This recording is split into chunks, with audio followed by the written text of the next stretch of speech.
Can you feel it? Nothing can save ya, cause this is the season of funky behavior. I came to relax your mind, you can recline.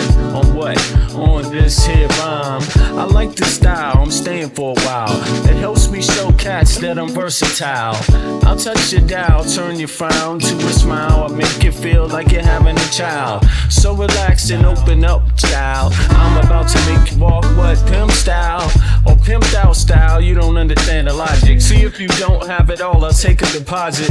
I got shit for you, it's alright indeed. It's like going to the garden and planting the seed. It might tickle for a second, but it won't bleed. So just relax, just hear a dope track. Your vibes is real nice, everything is real fat. You don't have to do work, we do that. It's the type of place where you can wear your hat. Just relax and just hear a dope track. Your vibes is real nice, everything is real fat. You don't have to do work, we do that. It's the type of place where you can wear your hat. Your entertainment at the same time, edutainment. In other words, you could call it bent. What I'm saying is that I'm here at your service. It's hard work, but then again, I deserve this. I'm helping people enjoy their spare time. I'm like an instructor when I'm doing my rhyme. Relax and just hear the dope track. It's really not all that, it's not like a gat. We like that when everything is relaxed and chill. You don't have to get fucked up or take pills, cause I like being myself, it feels good. Yo, it makes my meals taste good. It makes my meals taste good. It makes my meals taste good. It makes my meals taste good. So just relax. It's your dope track. The vibes is real nice, everything is real fat. You don't have to do work, we do that. It's the type of place where you can wear your hat. Just relax and hear a dope track. The vibes is real nice, everything is real fat. You don't have to do work, we do that. It's the type of place where you can wear your hat. Just relax. My mind state, now balloon, it won't inflate. Just take the buzz, it's my Twaza kid, fuck the shade. And take it to a lower level, and dig a ditch for a devil. Got some more kids and pass the shovel. Dig a hole, take them on a spiritual roll. Lyrics unfold, either that or unroll the scroll. Episodes keep reoccurring and stifling. People's vision get blurring, their hearts start murmuring. I'm about 5 times iller than a Sherman. Introspection is God's gift to the miracle. I freak material, lamb's milk without the cereal. When MCs say your booty, they mean venereal.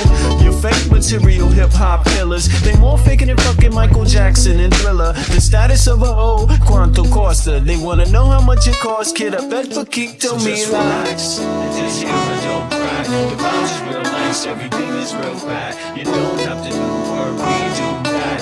It's the type of place where you can wear your hat. Just relax and just hear a dope track. The vibes is real nice, everything is real fat. You don't have to do work, we do that. It's the type of place where you can wear your hat. Just relax.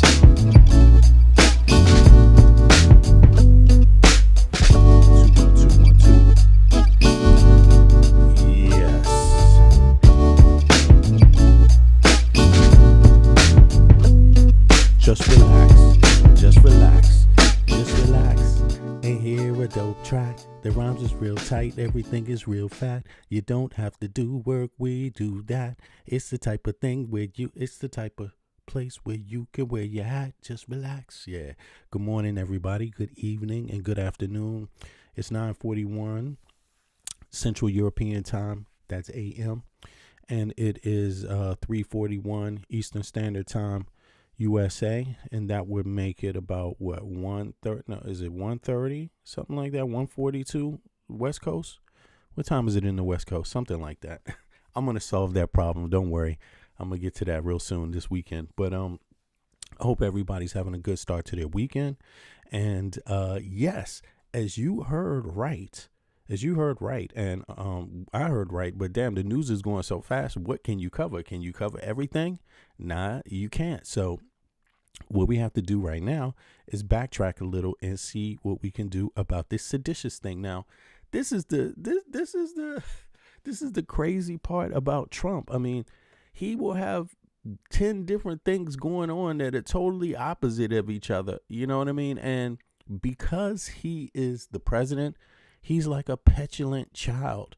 You know, people have to come to him to come for, in a way, to come for mercy. In a way, I don't know what it is exactly, because as we saw, Mondami, he didn't have to kiss Trump's ass to get anything from Trump. He had a meeting.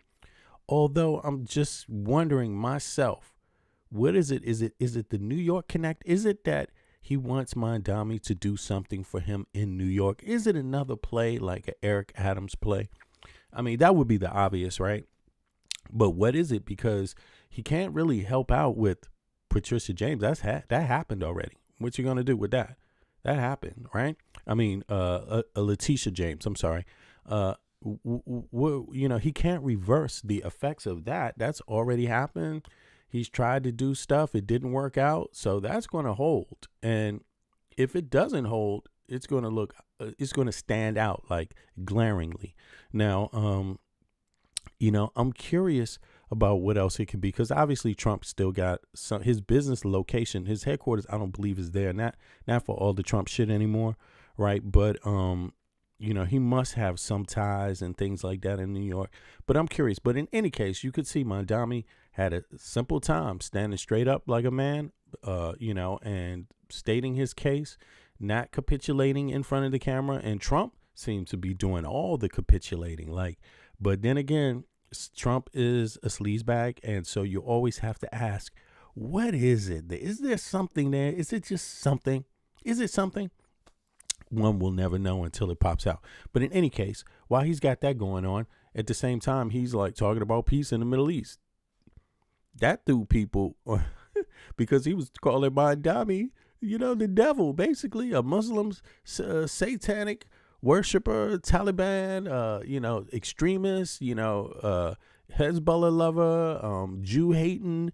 That's essentially what they were throwing at Mondami. And it goes to show you why you don't want to do this. Why you don't want to behave that way is because when you do it like that, you actually make it seem like when you're doing it to any Muslim that it must be wrong, since you was faking so much with this one, right? I mean, it makes you wonder. It makes me wonder anyway, like, how can you be so malicious that way and then take it all back and then expect people to just believe it the next time around that it's used? And look at all those people that capped for Trump too. Like, yeah, that's right. Mondami is a, you know, Satanist. Mondami hates Jews. Mondami hates this. Mondami hates that. And look at how many people just capped for it. Didn't say anything. Just were like, yep, that's must be what he is. They were totally fine with that. And then Trump shows up Mondami shows up in his office and is like, here I am. And Trump is like, hey, man, you're a wonderful guy. We have a lot in common. Sit down. What can I get you? Can somebody get you a glass of orange juice? What do you want? Do you drink tea? Come, let's do it. Let's sit down like two good Muslim brothers. I mean, Trump flipped the script. And he flipped the script on everyone else that was talking shit about Mondami. All in the same breath. J.D. Vance. Right? Who else? Who else was capping for him? I mean, it's just some Cuomo. Cuomo, what's up? Cuomo.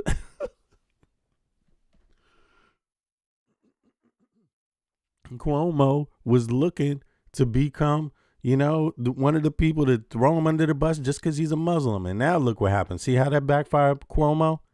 Cuomo, you there? Did you see that with Mondami yesterday? Trump threw Cuomo under the bus.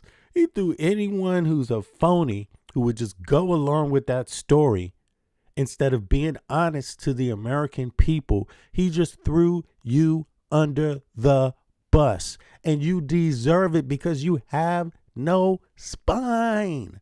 You have no goddamn spine. You deserved to be thrown under the bus.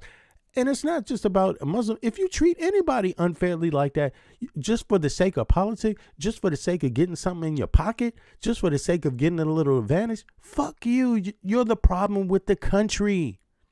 American people don't pay for that bullshit. They pay for honesty. They pay for dignity. They pay for people who really want to do a real fucking job to help the American people, not bullshitters.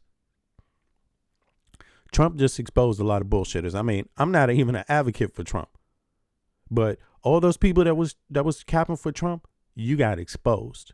You are bullshitters. You don't mean a motherfucking thing you say.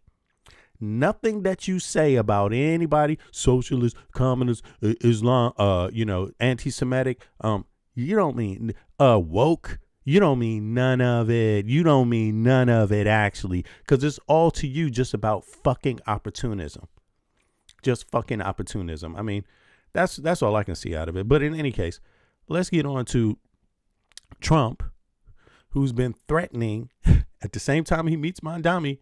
You know, what else is going on? He has to threaten Dems to say, hey, man, you're seditious. You can't tell the military to not take illegal orders. Oh, yes, we can, because the Constitution says it. Why can't we recite the Constitution and clap? Why can't we recite the Constitution and be happy about that and stand on that? Why can't we do that? What's wrong with that? President Trump is accusing a group of Democratic lawmakers of seditious behavior that he says could be, quote, punishable by death. That all caps claim from the president. Punishable by death? Punishable by... In Trump world, when Trump says this basically means they did the right thing. You know, again, it's back with the Mondami shit. He said all that shit about Mondami and then was best friends with Mondami from one day to the next. So what does this mean now? Let me make this smaller so everybody can see it, as a matter of fact. Sorry about that. Let's see here. Yeah, what does it mean now? What does a comment like this mean? Seditious behavior punishable by death. We supposed to believe that now? People supposed to cap for you? You people that go out there and do a goddamn thing because Trump said it, you deserve the blame. You deserve the blame because you should be able to see it by now for what it is. It's bullshit. Of the United States comes after the lawmakers, all of whom served in the military or intelligence community, posted this video reminding members of the military they can refuse illegal orders. We know you are under enormous stress and pressure right now. Americans trust their military. But that trust is at risk. This administration is pitting our uniformed military And intelligence community professionals against American citizens. Like us, you all swore an oath. To protect and defend this Constitution. Right now, the threats to our Constitution aren't just coming from abroad, but from right here at home. Our laws are clear. You can refuse illegal orders. You can refuse illegal orders. You must refuse illegal orders. No one has to carry out orders that violate the law Or our Constitution. It was those words that sparked a series of highly charged social media posts yesterday from the president, along with suggesting that these members' behavior was punishable by death. He also... Oh, my God. This is really bad, dangerous for our country. Again, all cap. How can quoting the Constitution be dangerous for your country? Not following it is dangerous. Manipulating it, trying to undermine it is dangerous. Look at this. Words cannot blah, blah, blah. What is it? Seditious behavior from traitors. Lock them up. Who is he talking to? Is he telling the military to lock them up? That's what I'm curious about. Military, you going to listen to Trump? You going to listen to Trump? You going to lock up Democrats now? That's funny. Just because, every American citizen is supposed to believe that the military is there for one purpose, to protect them and their country, but them also, American people. Okay, because we are the ones that pay your salary. Without us, you don't exist. You only have that purpose. Are we not supposed to expect that it's upheld? Okay. Also called the members of Congress traitors and said each one of them should be, quote, arrested and put on trial. This is the president talking about elected members of Congress.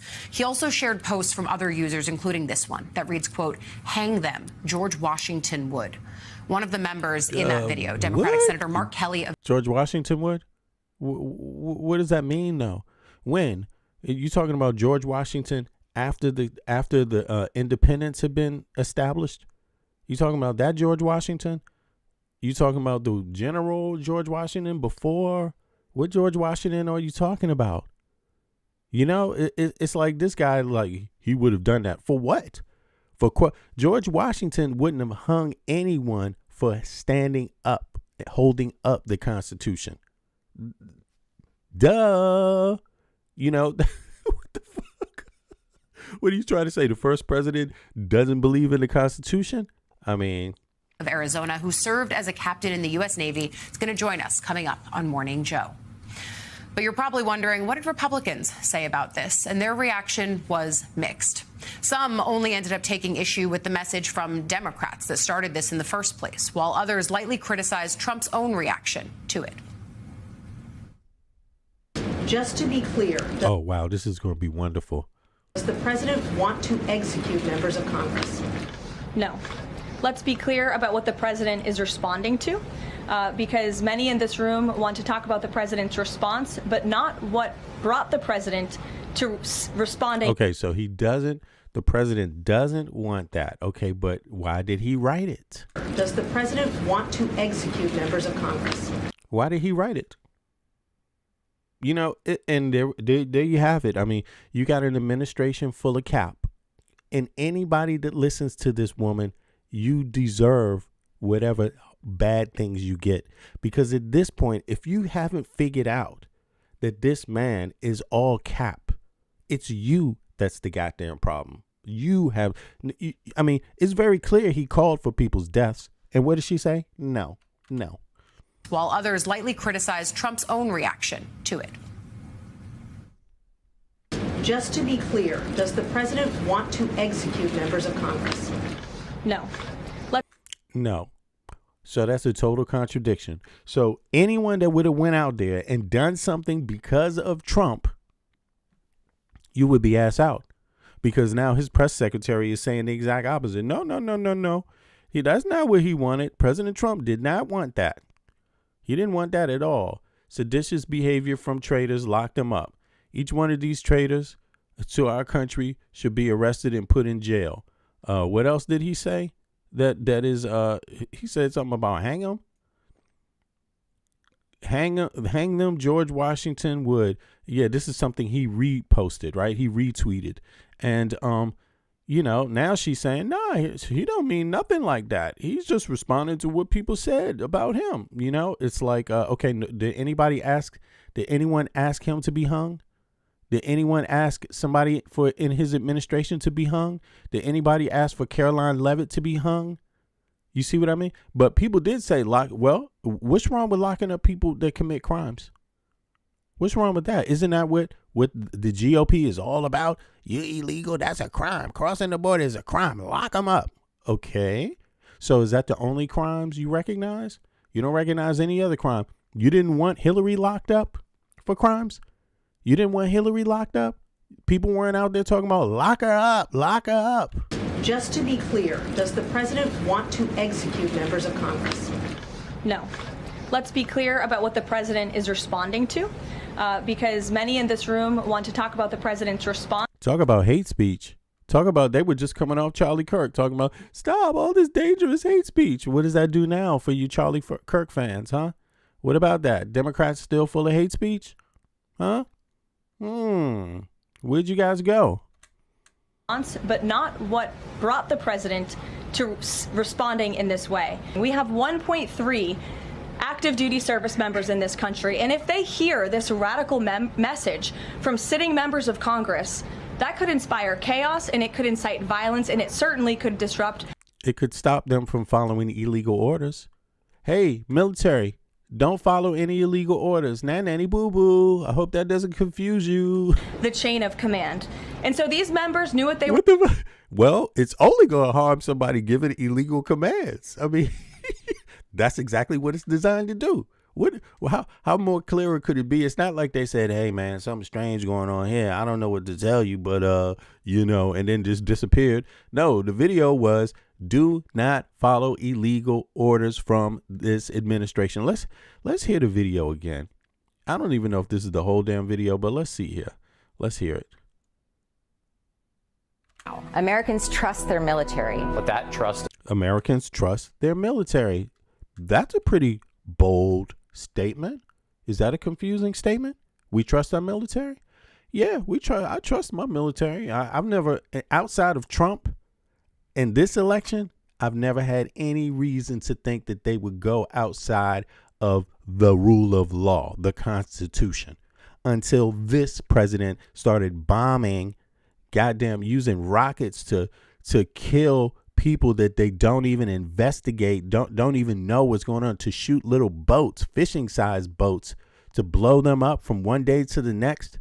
People got to start talking about don't follow illegal orders. Like, we need to have that conversation now. We're under enormous stress and pressure right now. Americans trust their military. But that trust is at risk. This administration is pitting our uniformed military And intelligence community professionals Against American citizens. like us. You all swore an oath. To protect and defend this Constitution, Right now, the threats to our Constitution aren't just coming from abroad, but from right here at home. Our laws are clear.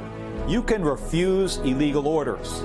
You can refuse illegal orders. You must refuse illegal orders. What's confusing about this? I don't get it. Everybody, military, everyone's in the world, all you militaries, from Ghana to Spain to the UK. What's up? Big shout out UK. I see you.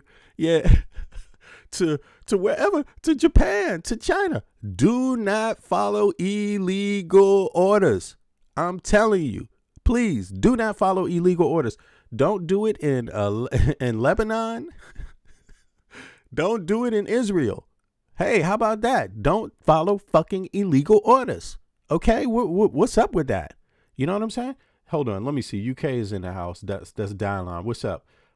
Morning. Yeah, morning to you too. Yeah, thank you. I see a lot of the folks in the US. It's late. I might have caught them on the late grind, the late scroll, a little too late for them, but that's all good. We here out here in the EU.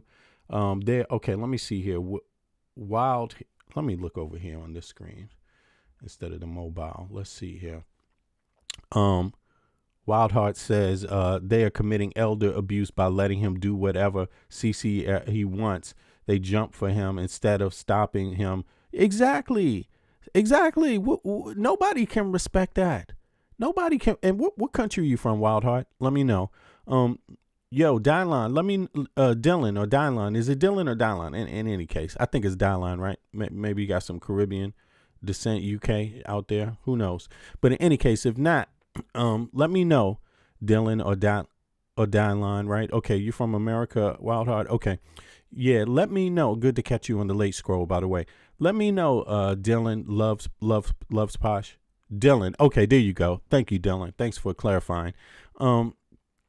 Let me know, because you in the UK. I mean, what does it look like to you when you see the US and with this shit going on? Let me hear. Let me know, because a lot of Americans, one of the reasons why I do this podcast, Dylan, is to let Americans know what us outside in the EU are seeing when we look back at the US right now, because a lot of Americans, they don't get any goddamn news about what is really going on in the EU or in Europe. You know, the UK is not in Europe anymore. It's not in the EU anymore, but it's still a part of Europe. But they have no idea really day to day what life is like, how people see things, what's going on the ground. The US legacy media doesn't cover it at all. They don't know nothing about the tax system in the EU or in Europe. They don't know nothing about the health system, the education system. They don't know anything about nothing.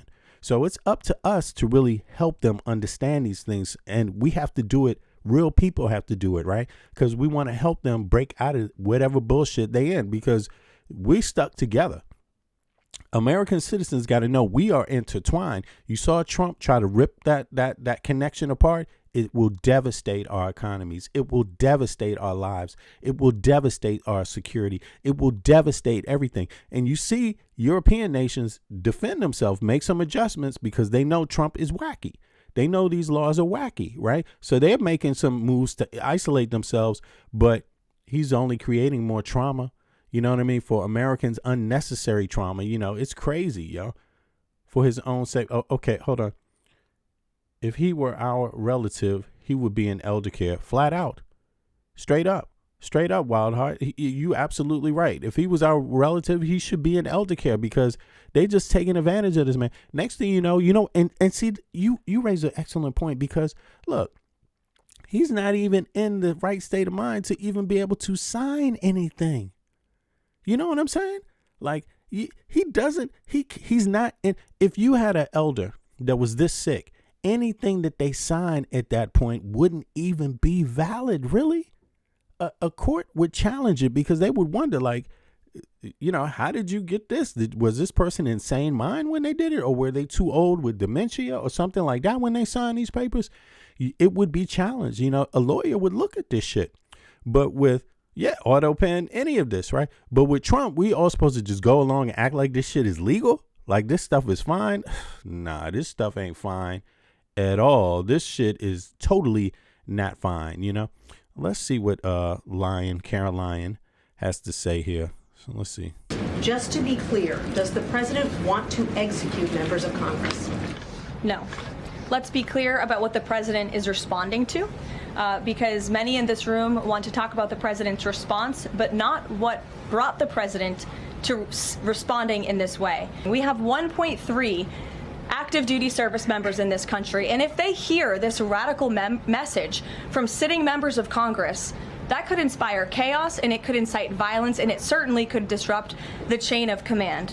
And so these members knew what they were doing. They were leading into their credentials as former members of our military, as veterans, as former members of the national security apparatus to signal to people serving under this commander-in-chief, Donald Trump. Okay. So you can so look, Caroline Leavitt, right? What experience does she have? Did she even? Let's look this up. Because I found this really funny. She has very little experience. She probably has less experience than anyone that has ever held this post, White House secretary. Now, but in any case, you can see that obviously. But here's the thing: who would know military protocol? Who has the right to speak about military protocol in the first goddamn place? Okay, now I'm saying every citizen, the Constitution is your business to know and to make sure it's being held up. But then there's also another thing when you're talking about military, because the military is not just the Constitution, but they have to follow the Constitution. It is the law. They function under the Constitution, period. No exception whatsoever. So they need to know that too. But what would qualify a person to know that? I'm sorry, y'all. Wouldn't it be spending some time in the military? Wouldn't that kind of also be a nice thing? Not saying you know the Constitution 100%, but you should know it and you should be able to qualify it because you know what these commands looked like before. Have you ever blown up a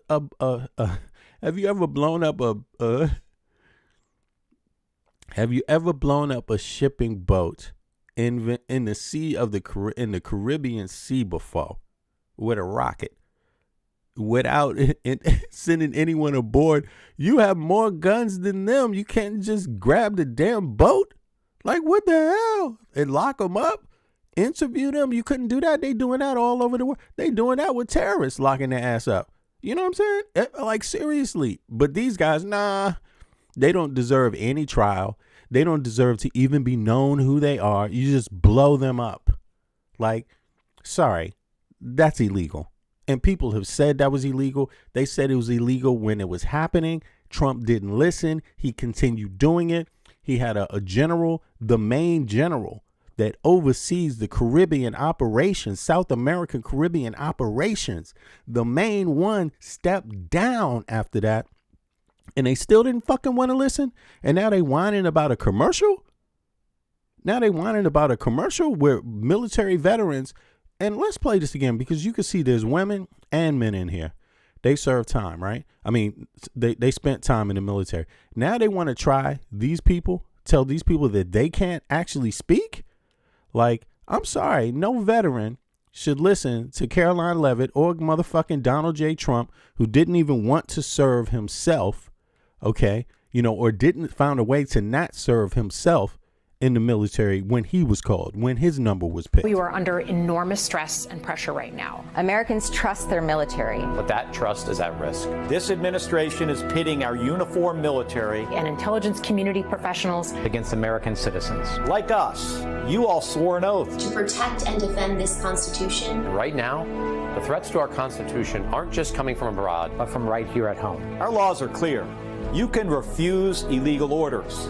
You can refuse illegal orders. You must refuse illegal orders. No one has to carry out orders that violate the law. Or our Constitution. Now, does Caroline Leavitt have any career that, you know, that extends past any one of these individuals? I mean, even half of the career, even half of the experience in Congress, in law, constitutional law, in military service at all. So she's basically just a dunce, just taking orders from Trump, just repeating Trump's lies. You know, anything Trump says, he has to be correct according to Caroline Leavitt. If he said, if he said to everybody in there, find out everybody in V Media's chat and kill them, right? One day, she would be out defending that statement the next. Yeah, but you have to understand what V Media said the day before.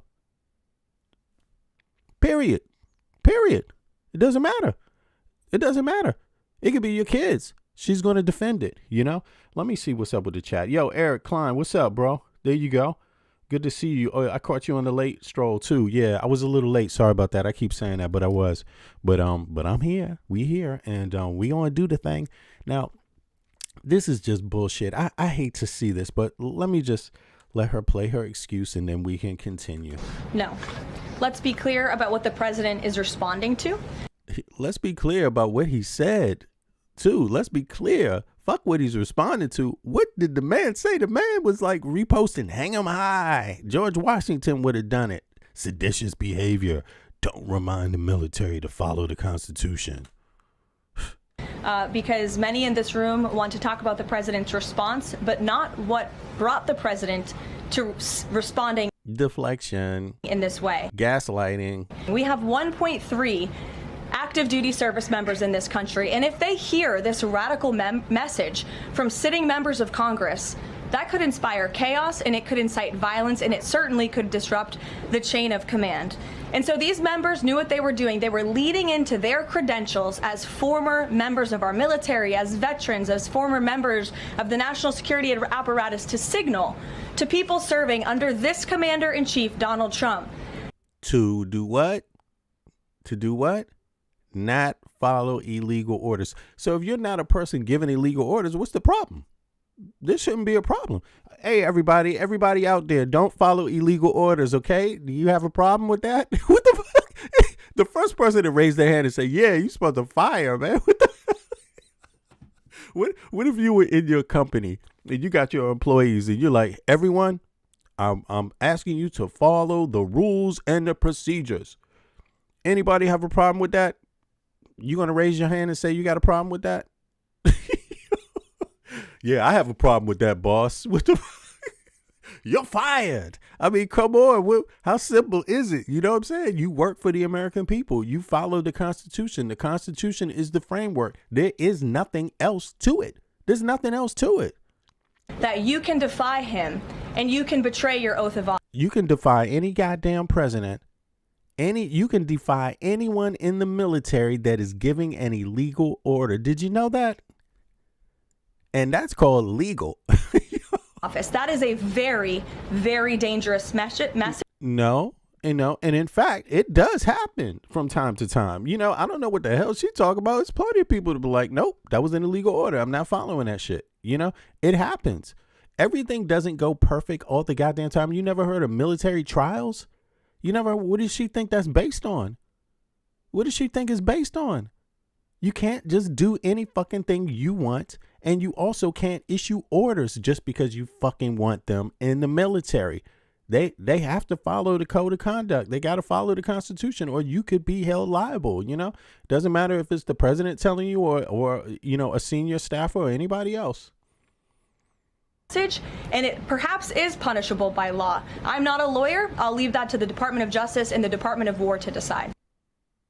What I read was he was defining the crime of sedition. Okay, I don't That is a factual statement, but obviously, look, he got some nerve talking about sedition. This dude has been like covering up the Epstein files and shit. Yeah, I think there was sedition. You know, he loves these kind of things because now he don't have to talk about the Epstein files. You know, the same dude that was just disappeared for months. Didn't want to just say, yeah, let's sign the disposition and the discharge and get the Epstein files out there to the public. The public is on that. This dude disappeared for months, for over a month from his job. Just disappeared, told Congress, do not talk to Democrats, do not sign the discharge petition, stay away from D.C. I mean, he had to tell them to go home just to make sure none of them got, you know, seduced and shit to sign it. You know what I'm saying? And now he's talking about sedition. So sedition is reminding people don't take illegal orders. That's sedition now. Now he's the dude who's upholding the law.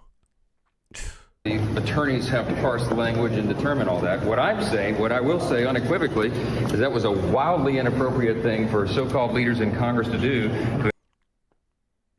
Wildly inappropriate thing for leaders or people in Congress to do. Oh, really? So going home for 5 weeks just over releasing the goddamn Epstein files is not wild? That wasn't wild? Sending people home for 5 weeks wasn't wild? That wasn't wild? Not appointing, which is illegal, Grijalva, right? The representative from Arizona, not swearing her in. That's not illegal. That's not wild. They took him to fucking court because of that. You see what I'm saying? Like, dude, if he didn't come back in session and swear her ass in, he was going to be found guilty of that. That's not legal. You see what I'm saying? And this is the guy talking about, oh, this is wild. Don't remind everybody. Every American citizen, not only do you need to remind the military to not take illegal orders, you need to remind everybody who works in the government who pays their mother effing bills. It's the citizens and the taxpayers. Who do you work for? The citizens and the taxpayers. You work for everybody else like me. You don't work for yourself. You work for the rest of us. That's your job. And American citizens need to get comfortable with reminding these people that's living off of your paper, off of your hard labor every single day, what their job is. If you want to work in the private sector, get the fuck out of government and go create something. Go to school, goddammit. Become an engineer. Do something for humanity. But stop sitting there on your lazy ass taking our tax dollars and bullshitting people. They need to be reminded every day. Just like a petulant child, just like a fucking dog, yo, a petulant child will walk all over your ass and say, give me some more, goddammit, fuck you, give me some money. This is what they behaving like. To encourage young troops to disobey orders. I mean, think of what the threat that is to our national security and what it means to our institutions. We have got to raise the bar in Congress. This is out of control. Raise the bar in Congress? You see this guy, you see where he's going. Again, slave master, slave relationship. He thinks he's the slave master. He thinks they just get money from your hard work for nothing, for not taking your side of the events. You see what I'm saying? He's twisting the whole thing around like, oh, this is out of control. We can't have people talking about the law. Duh. That's what you're supposed to be talking about. The law, the Constitution. And it's wildly inappropriate. It's never inappropriate. It is never inappropriate to discuss any aspect of the Constitution whatsoever or the law when you're a lawmaker. That makes no goddamn sense. A senator like Mark Kelly or any... What the fuck is this? This is serious gaslighting. And I'm telling you, this is abuse. This is abuse. Right here, like trying to explain how a senator should not be discussing the Constitution. That's exactly their business. Member of Congress in the House or Senate to be engaging in that kind of talk is to me just so beyond the pale. So beyond the pale. So beyond the pale. I just think it's important that we stay focused on what those lawmakers actually said in that video. It was reminding that they can refuse illegal orders. Senate Majority Leader John Thune told reporters that he didn't agree with the president's post. But then he also criticized Democrats, saying, quote, obviously everybody has a First Amendment right, but what they did was ill-advised, unnecessary, and provocative. We'll start there with MS Now senior White House reporter Vaughn Hilliard. Vaughn, I think I recognize where the White House is saying it was a provocative video. Certainly it was, but it was also a reminder to those who are serving that refusing illegal orders is not something that they have to question should that cross their mind. These members who served in intelligence apparatuses and in the military are saying, no, our Constitution says you can refuse illegal orders. There is also the higher moral responsibility of being president of the United States. And it seems like in that post, the White House is just trying to abdicate any of that responsibility. Trump is supposed to tell people, that's right, you're not supposed to follow any illegal orders. And he's supposed to remind military what they are supposed to do. That's what he's supposed to do. And what you're supposed to say is, yeah, that is true.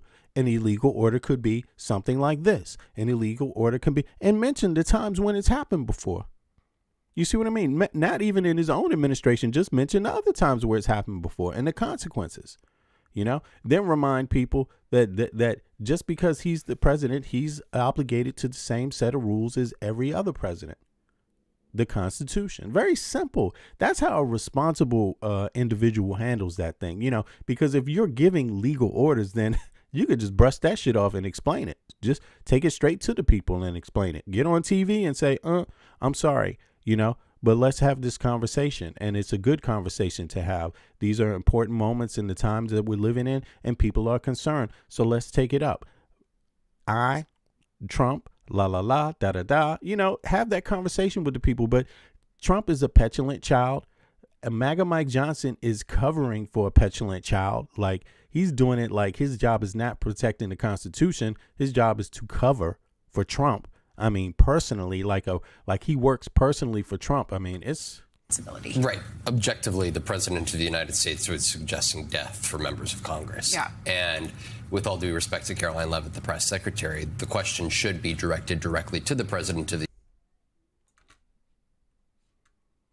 United States, whether he death for members of Congress. Yeah. And with all due respect to Caroline Leavitt, the press secretary, the question should be directed directly to the president of the United States, whether he believes that death should actually be a consequence for this type of suggestion in this video here.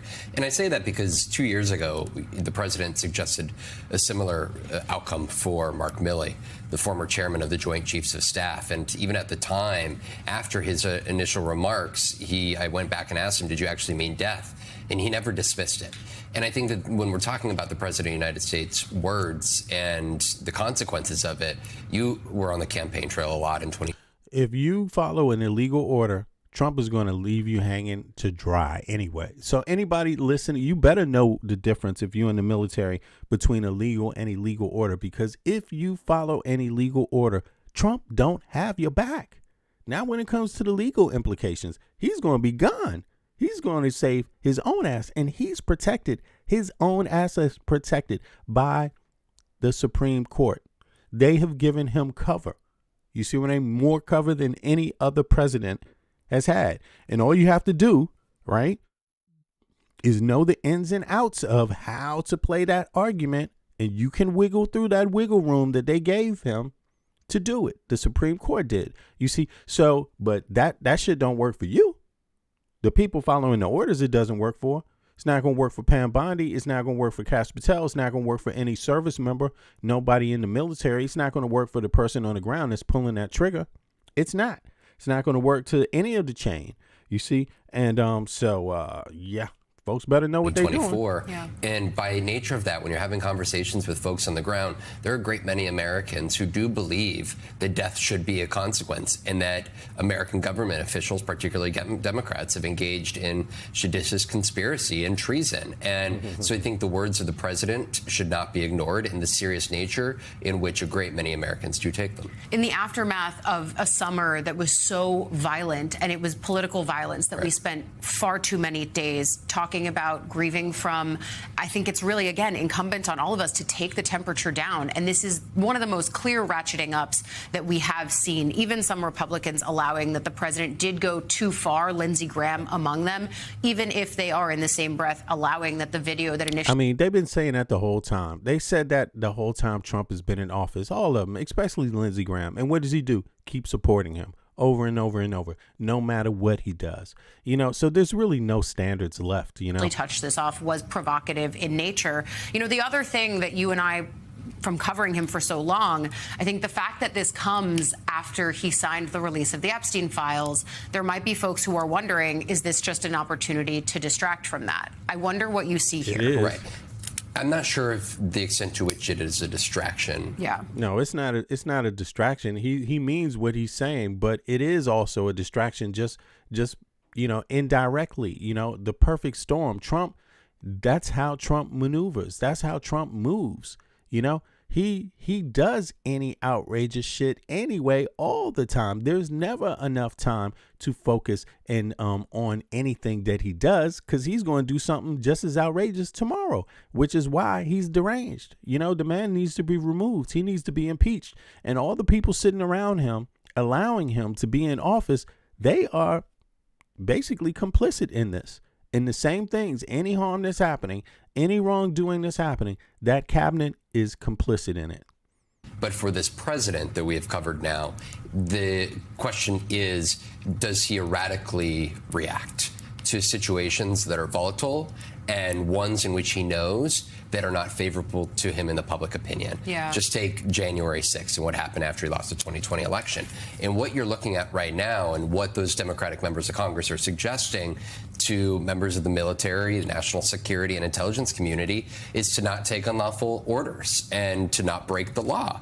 And we know that in cases like if, for example, the strikes on these boats in the Caribbean, there are serious conversations about the extent to which any members of the military engaged in these actions, even if they are obeying the orders of their higher ups in the command, are they breaking the law through extrajudicial killings? Exactly. It's plausible deniability. Who said that? Somebody said it's plausible deniability. Exactly. That's what they gave him. But nobody else has it, you know, and they better know the Constitution when they following all these orders. Those people that are pulling the trigger, blowing up those vessels in the Caribbean Sea, those fishing boats, because they are fishing boats, no matter what's on them, those are designed for fishing. You see what I mean? Those aren't any other, there's nothing special about them. You see what I mean? It's plenty of those boats out there. You could be held responsible for that, and Trump could get away from it, but you won't, you know? Once this administration is gone and people are looking for norms and standards to be reconciled, you could have a problem. Yeah. Because we do not have evidence of who these individuals are that have been killed. And of course, this is a president who has also ordered, right, the National Guard and the federalization of agents in American Street, saying that, you know, American Street should be training grounds. This is, I think, a moment. Now, do me a favor, put a 1 in the chat if you're in the U.S. military. Put a 1 in the chat. Or if you've served in the U.S. military.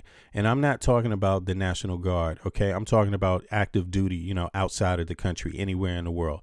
Put a 1 in the chat if you served, if you're a veteran also. A perilous moment where it is not quite clear what members of the military or federal agents and executive branch agencies are going to be asked to do. And that is where the distinction is between what... Yeah, Wild Heart. It's always some trolls or bots come in. You know, when you're left wing right now, you're going to get plenty of them. That's what they're doing. People pay these PACs, these political PACs pay for bots and trolls.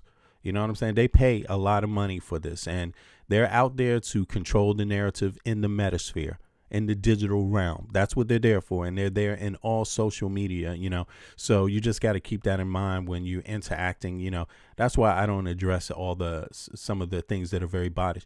But let me tell y'all, I do have a system that looks into this. I actually decided to look into it myself, and when I got some answers back, I was like, you know what? Let me use a service so they could actually look at some of these, you know, not just one account, but the entire chat. You see, at one time. And so after, you know, the chat is replayed every video. So I can download that chat, the whole transcript, and then it can give me an idea of what percentage are trolls, what accounts are likely trolls, because, basically it's AI now. They study this shit. They can go through it with AI and they know. So, don't worry about too much there. The Democratic members are saying and what the president believes that they are trying to do and undercut his mission. Yeah, I think that's so important. I had written down here Venezuela troops in cities as like sort of the underpinning for why a video like that of the members that the members made was even, top of mind or relevant. And I think that it's because we've seen this continued pushing of the envelope by the Trump administration. I mean, one of the key concerns that lawmakers had is, okay, they finally got a briefing on the Venezuela strikes, but who wasn't in the room? The lawyers. And that, again, comes to the legality of those strikes in the first place. Yeah, Wild Heart. Yeah, my pops was in the military, too, and uncles and stuff like that. Yeah, for real. I mean, going all the way back, it's a lot of us that our families have served in the military. And by judging by how we're treated, you wouldn't think that, right? A lot of us are treated like shit, even though our families have actually served to protect the country, and that's why we got to stand up and not let these people control the narrative, because if we don't speak up, they will actually believe the shit that they're saying. A lot of these people, they don't realize some of the bullshit that they're saying. A lot of them, they're just following talking points and they follow toxic language, language that's designed to fuck with their emotions. You know what I mean? But when you look at the data and you look at comprehensive understanding of who Americans are and American people, that's something they don't have. And so when we start speaking up, we're giving them a more comprehensive look at what it is to be an American. They need to know that, yeah, my father did serve in the military. Yeah, my uncles did serve in the military. My grandfather served in the military. What the fuck is up with you? Like, you don't have the right to define what American culture is alone, by yourself.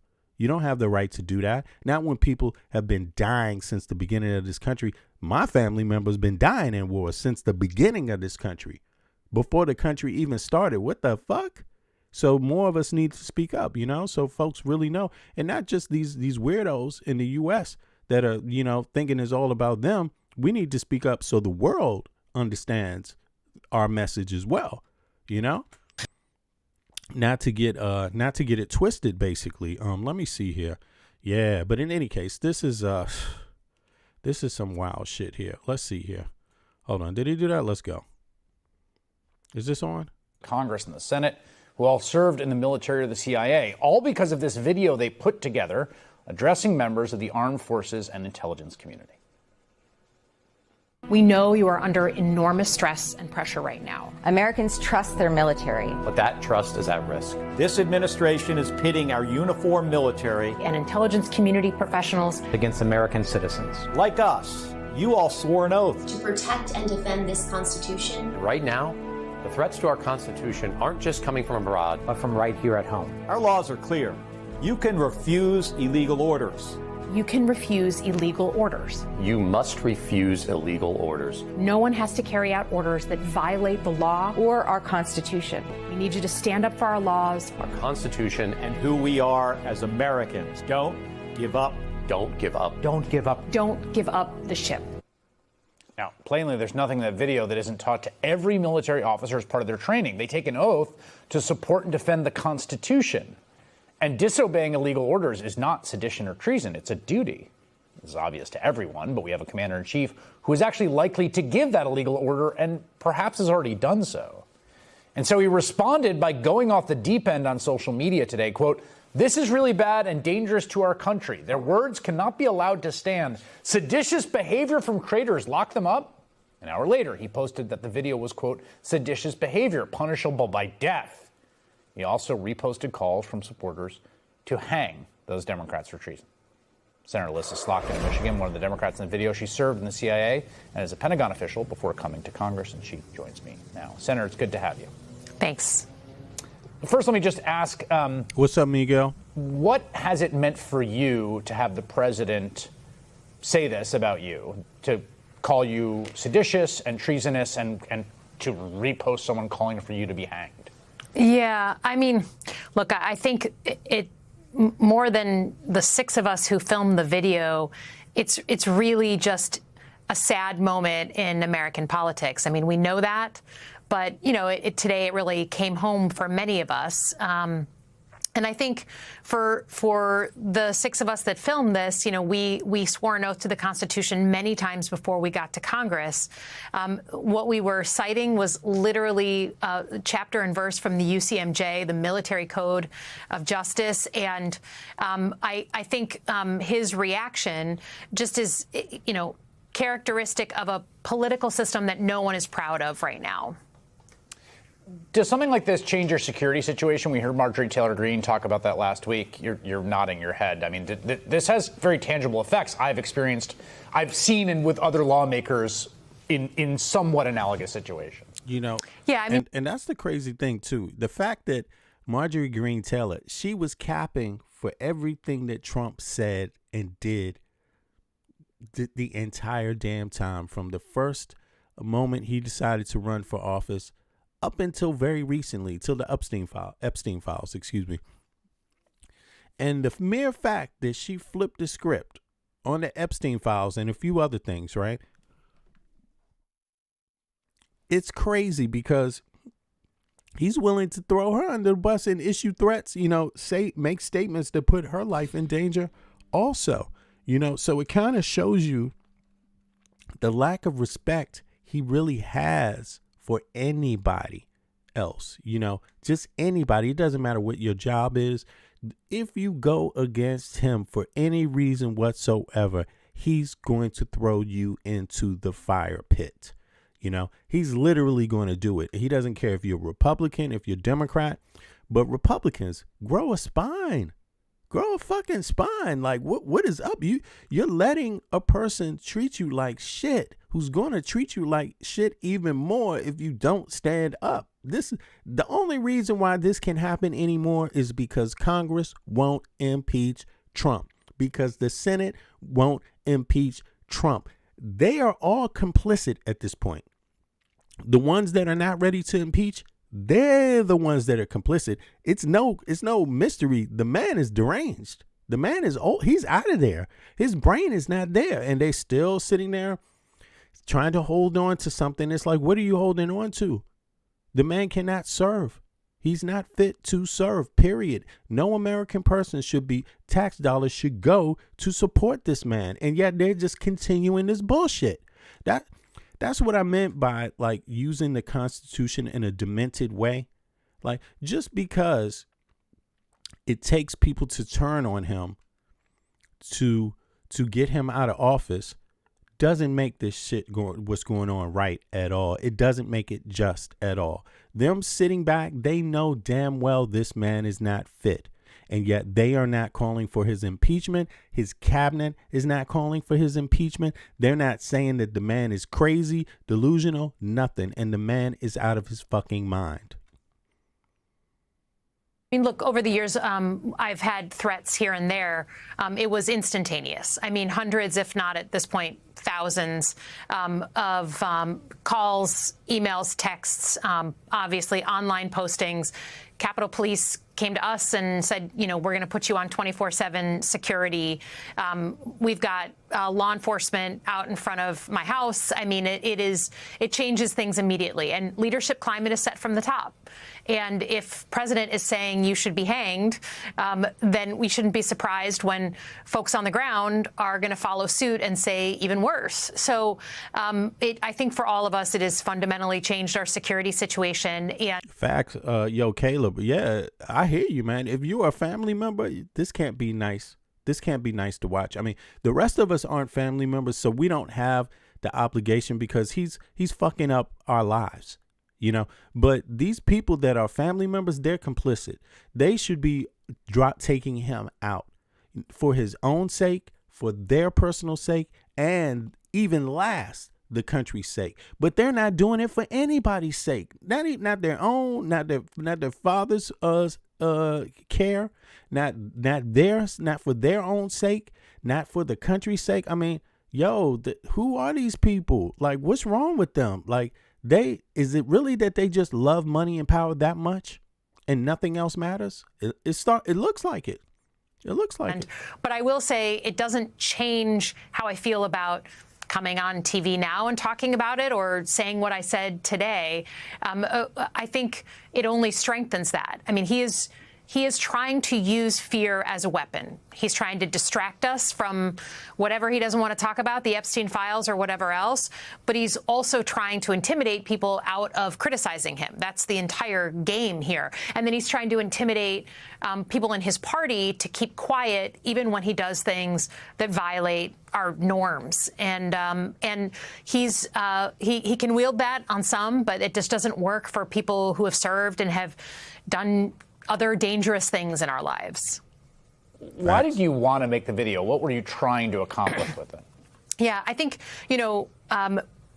all of us had been getting outreach from folks in uniform, folks in the intelligence community, saying like, hey, we're really concerned. I'm being deployed to a city. Or inside the United States, or I'm being asked to conduct strikes in the Mediterranean, and I don't understand the how this is legal. We were hearing from a lot of people, still hearing, and are hearing from a lot of them today, and they've watched as the senior officers and mid-ranking officers have either been removed or basically forced to retire. And I think there's a lot of concern about what if I'm asked to do something that's not legal, or what if I'm not sure if this is legal? So we just wanted to make the point. And she's raising an excellent point. If Karoline Leavitt gave a damn so much about, the implications, you would tell the man to step down. You would do your job, Karoline Leavitt. The cabinet members, if they cared so, or in Republicans, MAGA Mike Johnson, if he cared so much, he would tell the man to step down. But instead, they're putting the onus on the entire country, every other individual, 350 million other Americans, that really don't have shit to do with this. He's asking us to bear the cross for a dude that can't even think anymore, that has really no real capacity to deal with any problem. That's what they're literally asking. I mean, it's a dereliction of duty. And MAGA Mike Johnson, the Congress, the Senate, the cabinet, they all, if they're not saying anything but impeach, it is ridiculous at this point. To say to the group, look, we hear you. We know what it's like to be in tough positions. It's a chain of command environment, so you are to follow orders. But there is a provision in the UCMJ, going back to Nuremberg and World War II, making clear that you do not have to follow an order that is illegal, that violates the law. And I think, people have been asking, well, is this theoretical and what are you concerned about? Unfortunately, President Trump, this is not theoretical for him, right? In his first term, he was upset about the peaceful protests outside the White House in Lafayette Square during the George Floyd protests. And it got under his skin, and he called in his then Secretary of Defense and chairman of the Joint Chiefs and said, bring in the 82nd Airborne, bring in active duty troops, and, can't you, quote, shoot at their legs? And to the credit of the then Secretary of Defense, they sort of... Same demonstrations that happen pretty much with every president, and this guy is like, shoot at their legs. I mean, maneuvered themselves out of the Oval Office before he followed up and sort of demanded that of them. But that is a perfect example of an illegal order. You cannot shoot at unarmed people. And I would hope that anyone, like the Secretary of Defense and the Chairman of the Joint Chiefs, who knew immediately that that wasn't right, that anyone in government would feel that way. Anyone who sits in the chair of the Commander-in-Chief would feel that way. But it's not a hypothetical. Yep. You also mentioned strikes in you said Mediterranean. I think you mean the Caribbean, I'm sorry, where we've the Caribbean. Yeah, of course. I just wanted to make that clear for people. I was worried that we were breaking some news here. So, no. Those, the legal. Not that it doesn't really matter so much, but click the like button if you can, if you don't mind. Status of those are quite. I mean, this topic is actually serious. For me, I planned on covering this a couple of days ago, like 2 days ago, but so much was going on also in my own personal life, work and everything like that, and timing. But this one is actually is very serious because it just cuts to the center of everything else that's going on. It is this bullshit right here. You know what I mean? And when it comes down to threatening to withhold the SNAP, the Supreme Court says, hey, man, no, you have to release the SNAP. It doesn't matter if the government is shut down. That money is already allocated. It's there. You know how to get it. It's already been stated on your own website, right?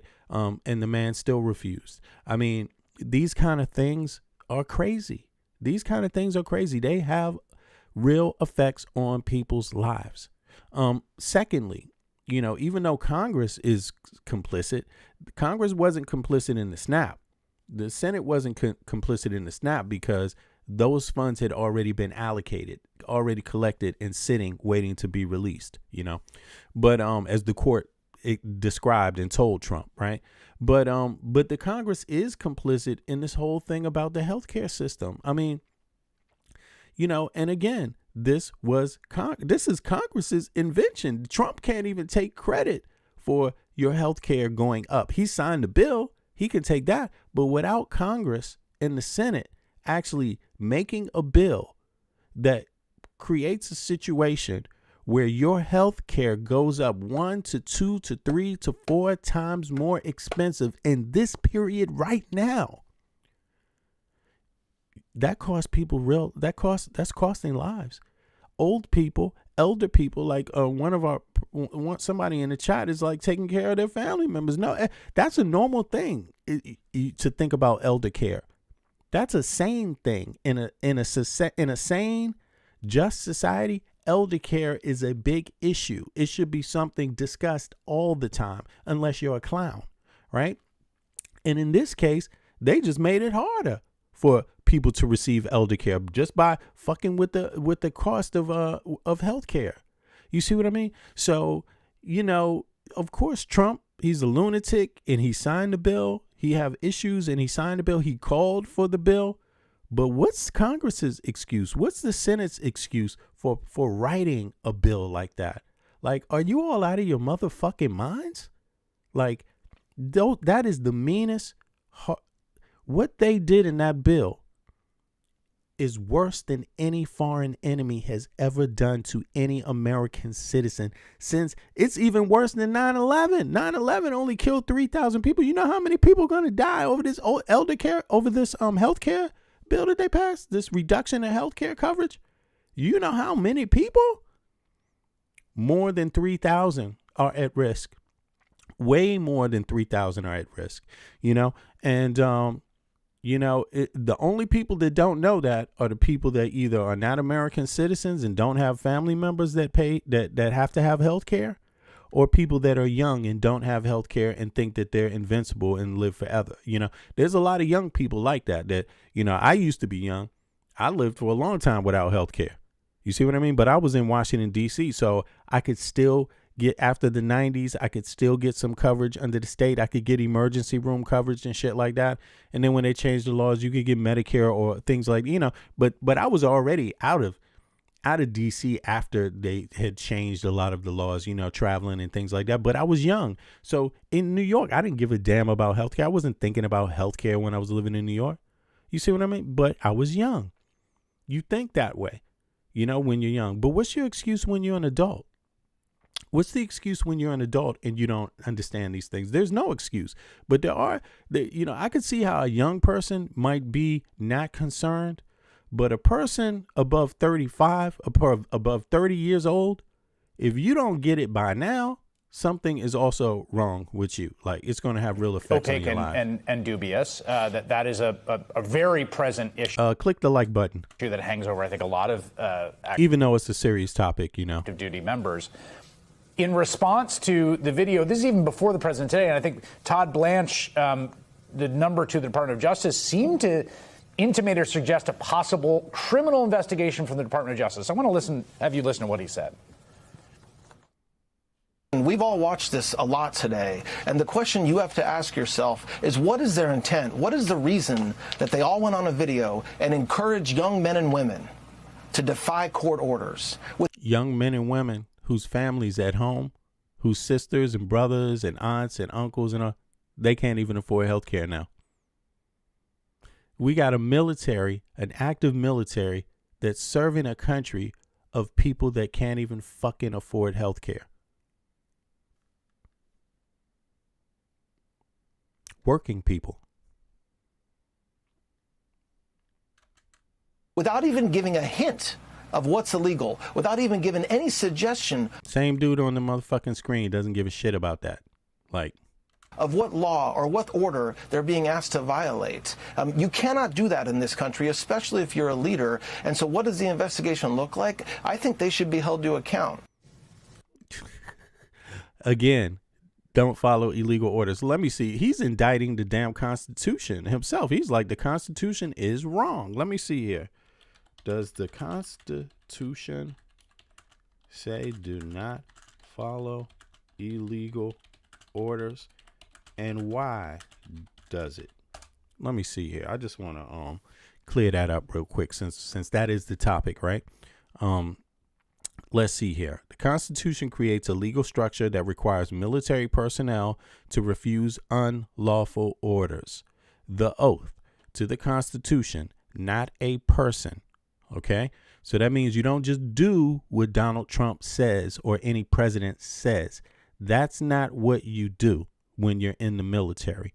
You do not just do what someone tells you. First of all, okay, every single service member, support and defend the Constitution of the United States and obey the orders of the president according to regulations and Uniform Code of Military Justice. Right. Orders must comply with the Constitution. You cannot wage war without Congress. Only in defense. So is blasting those Venezuelan, whoever they are, some of them were not even Venezuelan, the fishing vessels. Is that, can Trump say he's at war with that? Is that the excuse? No, he won't even really say it himself. If an order violates the Constitution, it's not an lawful order. Thus, troops must not follow that order. The Constitution makes the president's power limited, not absolute. The president is commander-in-chief only within the law. So if he says something that is not within the law, it's illegal within the constitutional limits, subject to Congress and the courts. Exactly. If the president so you see all these executive orders that have been shut down by the courts, by Trump, those were illegal. Had you followed that, you would be doing something illegal, even though it was an executive order. You see how that works? In the military, the problem with that is that if you follow an illegal order and you kill someone, you are liable for murder. If it's not a legal order and more. You see what I'm saying? If the president gives an unconstitutional order, it has no legal force. So the president can't just tell you, shoot them, if it's not constitutional. You must know the difference, and your commanding officer must know the difference too. Military law makes it explicit. Even though the Constitution sets the structure, the Uniform Code of Military Justice makes it clear. Article 2, only lawful orders must be obeyed. That's Article 2 of the Code of Military Justice. Only lawful orders must be obeyed. Why is it written that way? Because there's a possibility you get an unlawful order, and you must be able to know the difference, or you can be held accountable personally, even if the president isn't. And your generals can be too. Your sergeants can be too. Yeah, they can be held accountable, even though the president isn't. So you really better fucking know. Article 90 of 91, obedience applies only to lawful commands. Why does it say that way? Because you could be given an unlawful command. Military courts have ruled repeatedly that unlawful orders must be refused. Have military courts, have they repeatedly ruled that? Yes, if you go and look up military court hearings on unlawful orders, just as I was saying earlier, it happens all the time. Why would you not tell a service member to not follow illegal orders? Why would you not?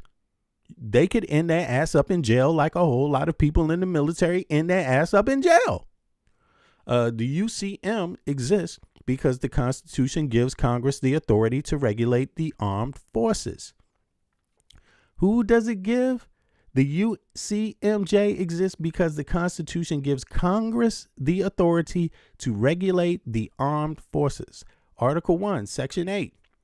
So, I mean, you can go about this in some other way that you fantasize in your own mind, but you will pay the consequences even if Trump doesn't.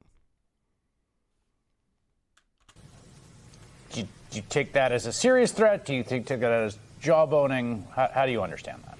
Well, look, I think we have to expect that, the Department of Justice is doing President Trump's bidding. They're focusing on the things he wants to focus on. So, I certainly wouldn't be shocked if they initiated an actual investigation. Now, I never said defy a court order. If anything, the Trump administration is the one who has to make sure they adhere to court orders, including today, where they said that the deployment of the National Guard to Washington, D.C. is illegal and they need to get out. You see that? So if you're following that order, you could, and something happens, like you harm a citizen of Washington, D.C. or a resident of Washington, D.C., that act is still illegal and you can be personally held responsible even if the president isn't. You have to understand that citizens still have rights. There is still a law, even though you elect someone that may not know the law. By mid-December. So, I think this is a tactic. This is a way that they distract from the conversation. Facts, Apostle. Impeachment for Trump. They all need to be calling for impeachment for Trump. I mean, there can be no excuse left. There can be, a normal thinking person would have done it a month ago, 2 months ago, 3 months ago, maybe a year ago. Maybe you wouldn't elect them at all. A normal thinker, a healthy thinking person. But at this point, there can be no excuse whatsoever. Anyone capping for Trump is complicit, including the Congress, including the Senate. If they are not calling for his impeachment, including his cabinet, they are complicit at this point in anything that happens wrong. They are totally complicit. It cannot, there's no other possibility, but the man is not fit to be the president.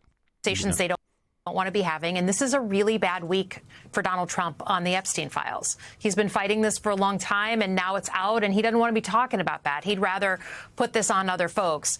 Yeah, that's what Bits was saying. I could see Bits and T out of here.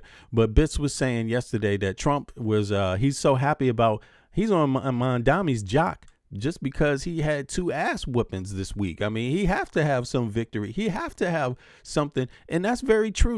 When you whip a narcissist's ass, because that's an ugly thing, by the way. Narcissists don't go down easy.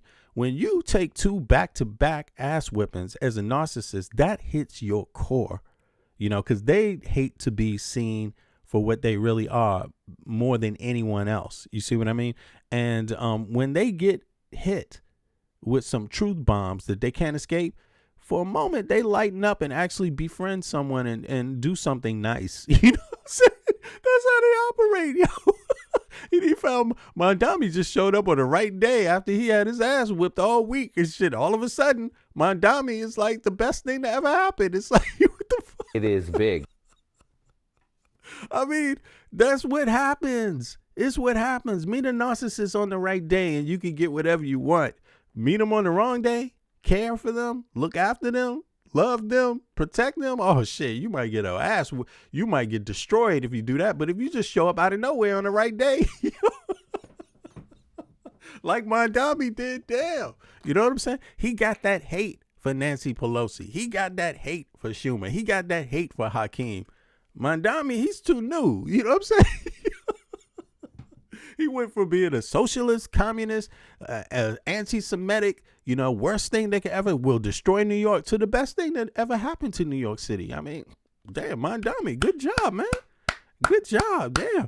Either that or Mondami got some good psych game going on, or maybe he does. But in any case, we've heard, everyone knows, do not take illegal orders. Do we agree? Do not take illegal orders? I agree. You know what I'm saying? Because our country is powerful enough to fuck shit up just taking legal orders. We don't need to snoop to illegal orders, okay? There's no point in doing that. You fuck things up when you do it that way. It's like, we can be patient. We could be calm. We could do things the right way. And the problems we're having right now are brain problems in our Congress and in our Senate. We're having political problems. We're not having other issues, you know. So 2 seconds. Hold on. Breaking political news. Just moments ago, the Republican Congresswoman Marjorie Taylor Greene posted on her X account the announcement she's resigning next month. Her last day, she says, January 5th. I'll be resigning from office with my last day being January 5th, 2026. And I look forward to seeing many of you again sometime in the future. May God bless you all, and may God bless America. Back with us now, David Axelrod and Shermichael Singleton. Shermichael, to you first as the Republican in the conversation. What did I just hear? Oh my God. What's going on? Don't do that. Don't do that, Marjorie. No, girl. Don't do that now. What the? Please.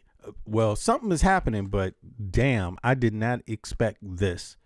Please, Marjorie, don't. But I mean, you know, it was good to see her. Maybe she's still going to be in the public, but what the hell is this about? On her X account, the announcement, she's resigning next month. Her last day, she says, January 5th. I'll be resigning from office with my last day being January 5th, 2026. And I look forward to seeing many of you again sometime in the future. May God bless you all, and may God bless America. Back with us now, David Axelrod and Shermichael Singleton. Shermichael, to you first as the Republican in the conversation. President Trump recently said he wanted her primaried. She recently said he was wrong. She stood up to him on the Epstein files, and she won. What do we make of this? I mean, I'm a bit surprised. I mean, Thomas Massie is also up for re-election, and he's been able to, in a very unique way, pivot despite the president's attacks. I was actually just talking to a friend who's very close to the congressman a couple days ago, and he was telling me that the congressman has actually seen his fundraising numbers increase by focusing on H-1B visas. And I believe I heard that her numbers increased a whole lot when she broke from Trump, like seriously. So this is very mysterious here. And focusing on prioritizing work for Americans.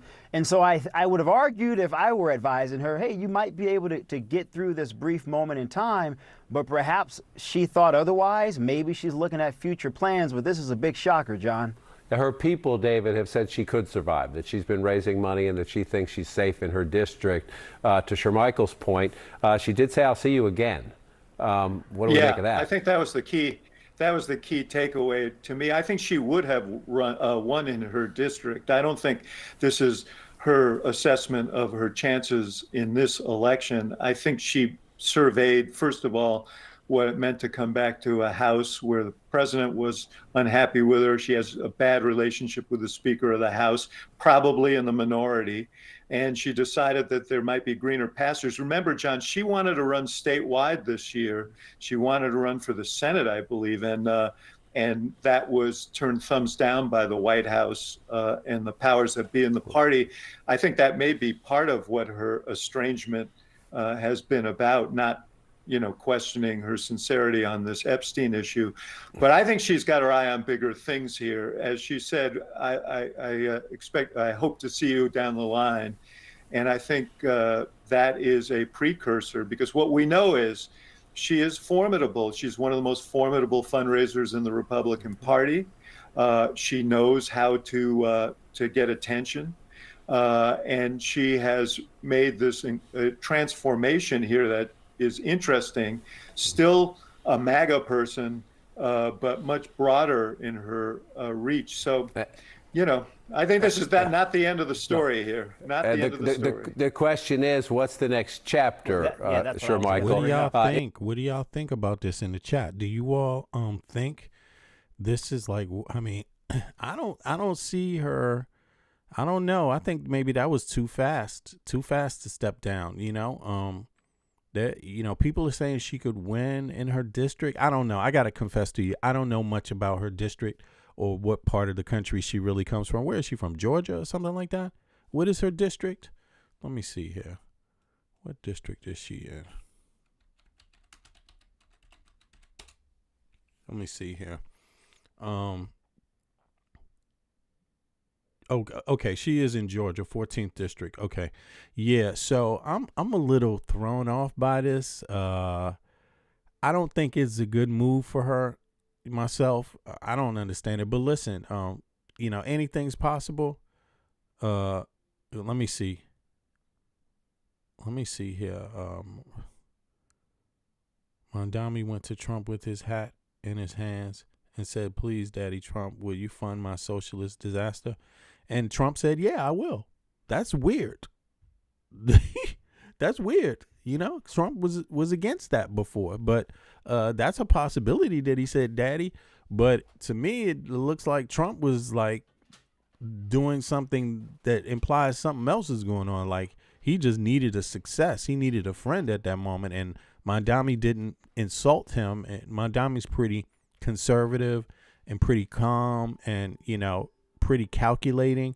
So to me, it seems more like, nah, Trump he needed a friend and he was going to cave to anybody at that particular moment, So, but let's get it going. Let me know what you think about Marjorie Taylor Greene stepping down here. Is it, does she reconsider about running statewide next year? There's a Senate race in Georgia, or we have this conversation all the time. We just saw it in the elections in Virginia and in New Jersey, where Republican candidates try to be like Trump, and forgive my language, but they get smoked because Trump is a unique phenomenon. She actually is like Trump. She actually is in touch with a lot of his base. Do you think she has national ambitions? Is she thinking, J.D. Vance, I'll see you in Iowa?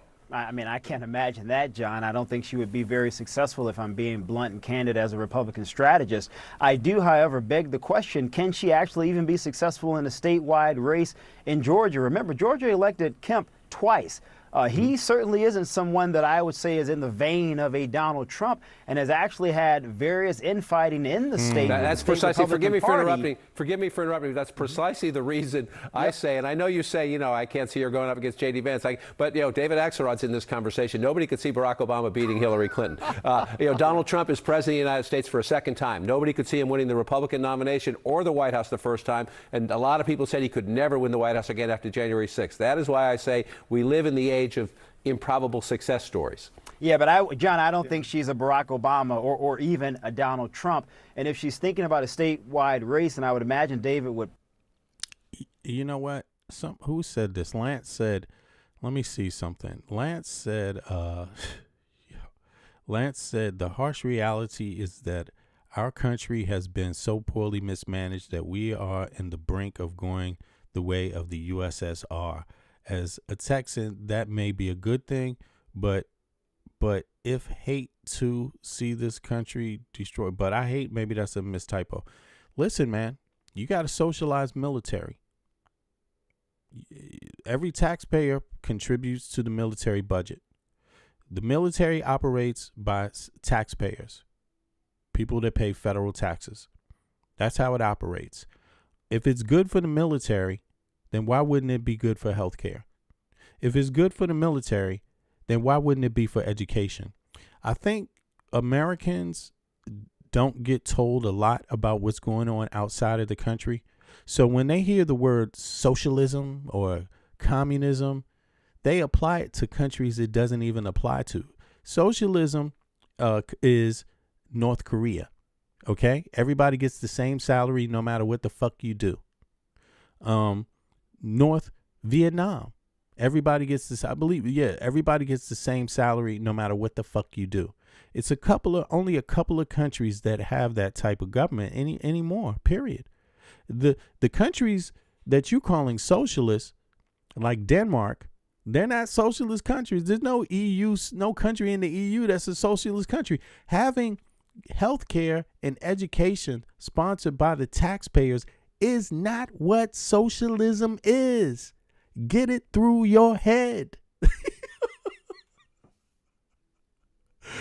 And I'm not talking to I'm not just talking to who was that who wrote that message?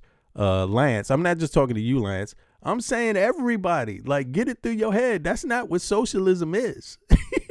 So if you're thinking about your country being destroyed because folks want their tax dollars to work for them specifically, That's not socialism, my friend. Socialism is when everybody's getting paid the same thing, no matter how productive you are, you get paid the same thing. That's what socialism is. Okay. That's not what's going on in Europe. That's not what goes on in the US. You get paid, and in Europe you get paid for productivity. That's what you get paid for. The more productive you are, the more you get paid. The more productive your business is, the more money they earn. That's how it works. Okay. It just so happens that in Europe, they use 75% of the tax dollars. No, between 60 and 75% of the federal tax dollars they collect from people that have jobs for things that directly impact those taxpayers' lives. That's the difference. In the U.S., 50% of the taxes you pay have no connection to your life. That's the problem in the U.S. 50%, as soon as you leave the U.S., 60% up to 75% becomes the norm. How the taxes work for the person who's paying the taxes' life. That's the only goddamn difference. You're being led astray. Because this debt thing has everything to do with mismanagement. Yeah, but it has nothing to do with things like can you have a cheaper healthcare system and more effective healthcare system if everyone pays into it? Yeah, you can, because that's your theory with the U.S. military. You have the best military on earth, and it seems to work for the military. Why wouldn't it work for healthcare? Why don't you want that to your tax dollars to benefit you and having access to healthcare? Why wouldn't you want it to benefit you with education? What is your military for? You trying to defend a bunch of sick ass people that have no fucking education? Is that what the military is for? Or is the military to defend people that have some education, that are healthy? I mean, come on. You know what I'm saying? So I think what's going on is not even mismanaged. I think it's scammed. Between the media and corporations, they're getting their lion's share of the pie, and they're even being subsidized by your tax dollars, a lot of them. Musk and Thiel, the medical industry is being subsidized by your tax dollars, and yet when you want to get access to treatment, they want you to pay, they want it to be capitalized on an extreme level. I think American people just need to wake up, pay attention to what's going on in other Western countries, right? Acknowledge what's going on in other Western countries. Don't just listen to what corporate media tells you, and catch on. You see what I mean? That's why other people are happy, because their tax dollars work directly to benefit their lives. Why do you want to pay taxes for some shit that doesn't help you? That's dumb. You can call it whatever you want to call it. That's stupid. What is the point? Y'all got to wake up, man. You got to wake up. Like, really. Potentially agree with me here. What is the constituency to prepare? I mean, that's not even capitalism when you paying for shit that don't even benefit you. That's just stupid. That's just stupid. Marjorie Taylor Greene statewide. She wouldn't get Donald Trump's support, and I doubt that she would get the support of the current Governor Kemp. So then what would be that path to a Marjorie Taylor Greene success to the U.S. Senate? Every other Western country has universal health care. I mean, it can't be an accident. It can't be an accident, Just don't see it. Every other Western country has universal education, pretty much. That can't be an accident. What are your taxes for? Why pay taxes if it doesn't help you get your ass an education? Why pay taxes if it doesn't help keep your ass healthy? What the hell is that all about? David, hang on with your thought. I just want to bring into the conversation. Hang on, David, just 1 second. I want to bring in to our conversation with some new reporting our senior White House correspondent, Kristen Holmes. Again, Kristen, this is very dramatic. I mean, I like the fact that Marjorie Greene Taylor talked about this healthcare thing. She's probably not going for universal healthcare. I don't know what she's going for, but I'm happy that she talked about the fact that a lot of the people that voted for Trump needed those subsidies, and that they were complicit in harming people's lives. That, I think, she was wise to speak on. Now, whether you Republicans, you broke asses MAGAs want to actually heed her word on that, that's up to you. But I can tell you what, I have health care. I live outside of the U.S. I have health care. My kids have health care. My kids get paid a stipend to go to school, university, technical school, whatever school they want to go to. And me too, if I wanted to go tomorrow, I would get a stipend to go. That's just how it works. Okay, with my taxes. Okay, with my taxes. Okay, so why you wouldn't, and I don't get paid the same as somebody else gets paid. Somebody else that has more experience gets paid more than me. Someone else who has less experience gets paid less than me. That's how it works at my job. You see what I'm saying? But then again, I have a union job. The United States is not strong on unions. A lot of Western countries are very strong on workers' rights. I guess that makes a difference. But if Americans don't want to listen when it's time to vote, and they don't want to do the research themselves, and they're just going to rely on legacy media to tell them what is important, well, then that's how you got in the situation you're in now. At the end of a week where Donald Trump and Marjorie Taylor Greene, once very close allies, have had a very public and very nasty breakup. Exactly, Thorne. Yeah, and one of the most remarkable things about this is I have talked to a number of people who are close to Marjorie Taylor Greene who described the last several days as painful for her. I mean, you got to remember, there are a number of different kinds of Trump supporters in Washington. There are the supporters of convenience, and there are the true believers. And I do tend to think that overall, the true believers are further. I mean, listen, you could have health care in the U.S., but if your neighbor doesn't have health care and your neighbor comes home with a biological disease and spreads it to your kids, what the fuck are you going to do now? Just because maybe it could have been stopped because your kid have access to a doctor when they have a cough. This is just stupid to talk about this. There's no exception. Universal health care is safer for all. It's the safest thing Americans can have for their country. Okay. Universal education is the safest thing you can have for your country. You want to keep crime down? Make sure everybody gets access to an education. First of all, so they know their possibilities, so they can create a business if they want to, so they at least their tax dollars support that aspect. You see what I mean? So their tax dollars support that aspect. So your tax dollars support that instead of just being willing to have your tax dollars pay for fucking prisons. Some people are paying $60,000 a year and more to house a prisoner that they wouldn't even fucking subsidize their health care or they got to. Don't you realize you could have actually paid for them to have education that's cheaper, that lasts longer? Nah, but they rather lock them up for 20 years and pay $60,000 a year and more. Like, come on. It's a scam. Fewer and farther between. And she was a true believer when it came to Donald Trump. And I think that part of her never thought it would get this bad with the president. And even when she was speaking out against him, I don't think she thought that he would personally attack her. And of course, I think that's the reason why she stepped down. I think it's the death threats. And, I'm gonna be honest, like, that is ridiculous. But to be honest, a lot of these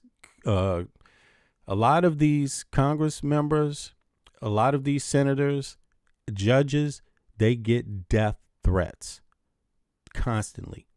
And, but I think what's more painful here is that when you realize the president is the one issuing them damn near, and it's a person that capped for you, like she capped for Trump and she's getting the death threats. Like, that should be a clear indicator to MAGA people that something is terribly wrong within her party.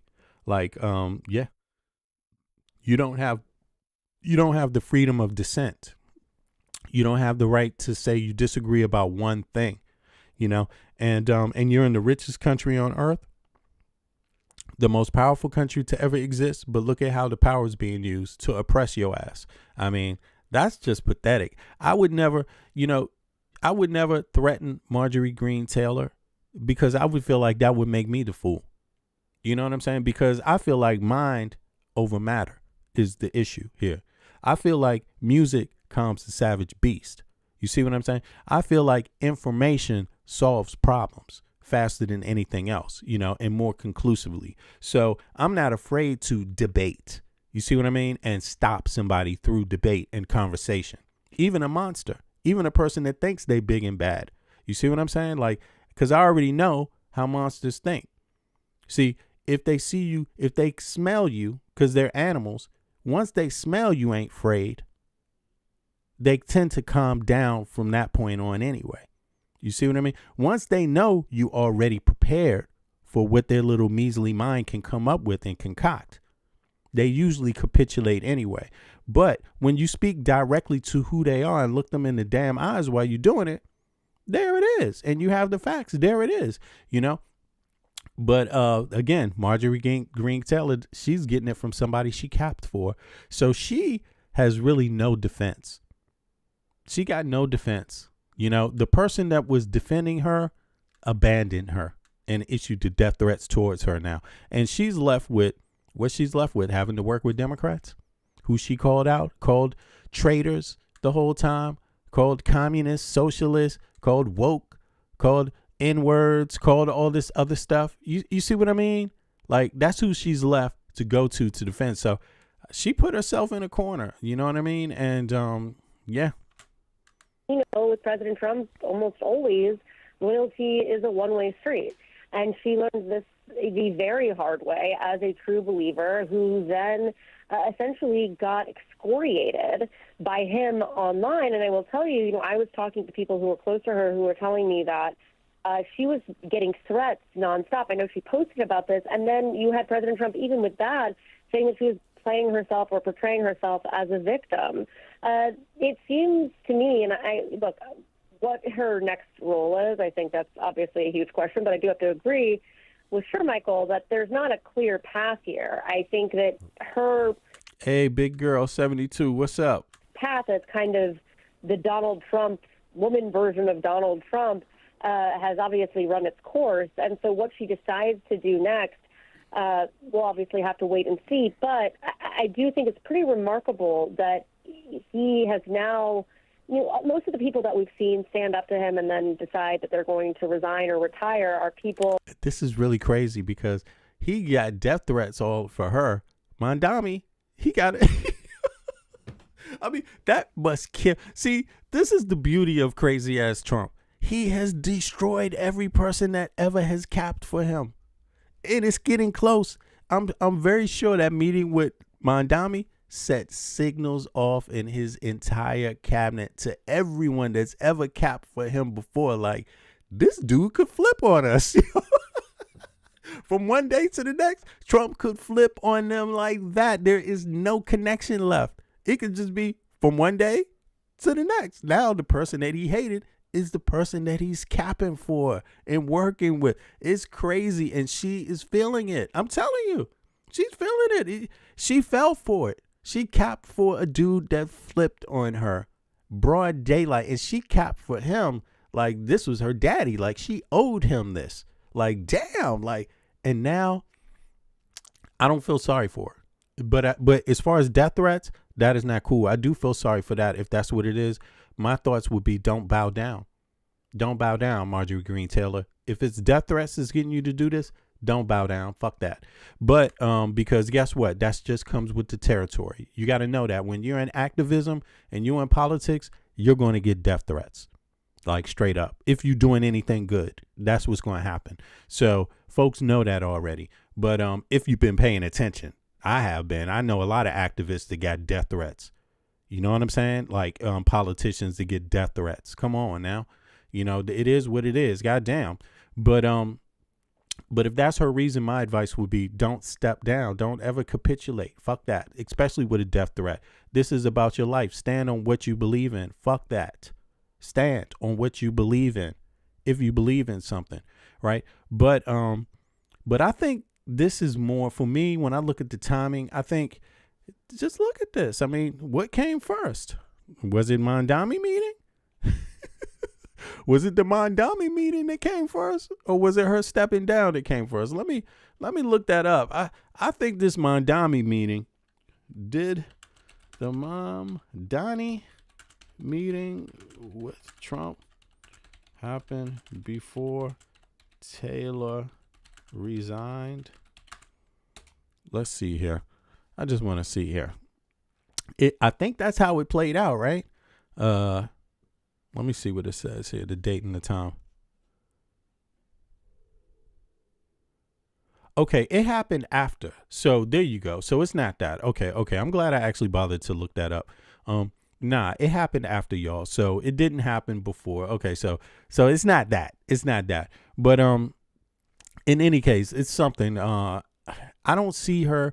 You know, here's the thing I want people to know. You know, looking at U.S. politics, one way to get to know yourself as a person and to know your country is to know how someone else thinks about you from the outside in. You see what I mean? Instead of, because we're always used to looking at ourselves from the inside out, from the inside, what we think, what we feel out. But that mirror is not something a lot of people are used to. So when you look at yourself, same thing applies when you think about your country. Don't just rely on what you think about your country from your perspective, from the inside. Go outside and look back. Witness things outside in another country and then look back in and see what you think, right? And see what things look like. And I think if you do that, you come to a better conclusion about what needs to happen within your country. You see what I mean? And I think people like Marjorie Greene Taylor, they don't do that too well.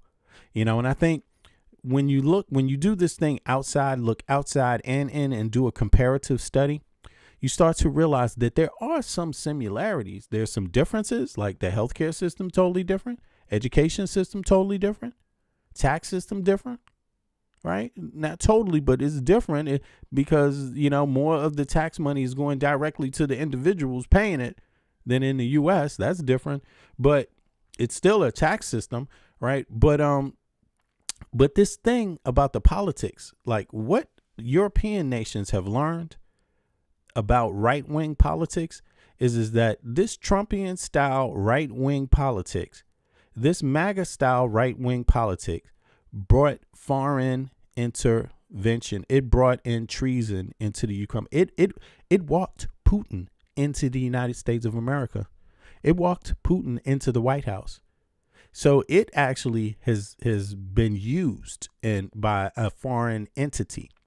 And I think European nations, they saw this foreign threat more, you know, and threat from Putin. They saw it before United States American citizens and senators and congressional members took it serious. Like this Putin shit was all up inside of the U.S. These smaller countries, they couldn't even risk that.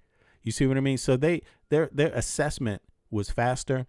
They did something about that because, of course, they want to maintain their sovereignty, whereas though in the U.S. it didn't happen. So although there's right-wing politics in Europe, they're watching what's going on in the U.S. and they saying like, God damn, like, whoa, we dodged a bullet. That's what they're saying outside. They're saying we dodged the goddamn bullet. And Trump's behavior, even to this point, is actually fucking up right-wingers in Europe right now. They're like, because some of them used to talk like Trump. They can't anymore because that behavior is associated with all this destruction you're seeing in the U.S., which affects the EU too. So I think Americans need to understand that this divisive bullshit coming from the right wing, it has nothing to do with your freedom. It has nothing to do with freedom at all. It has everything to do with anti-freedom.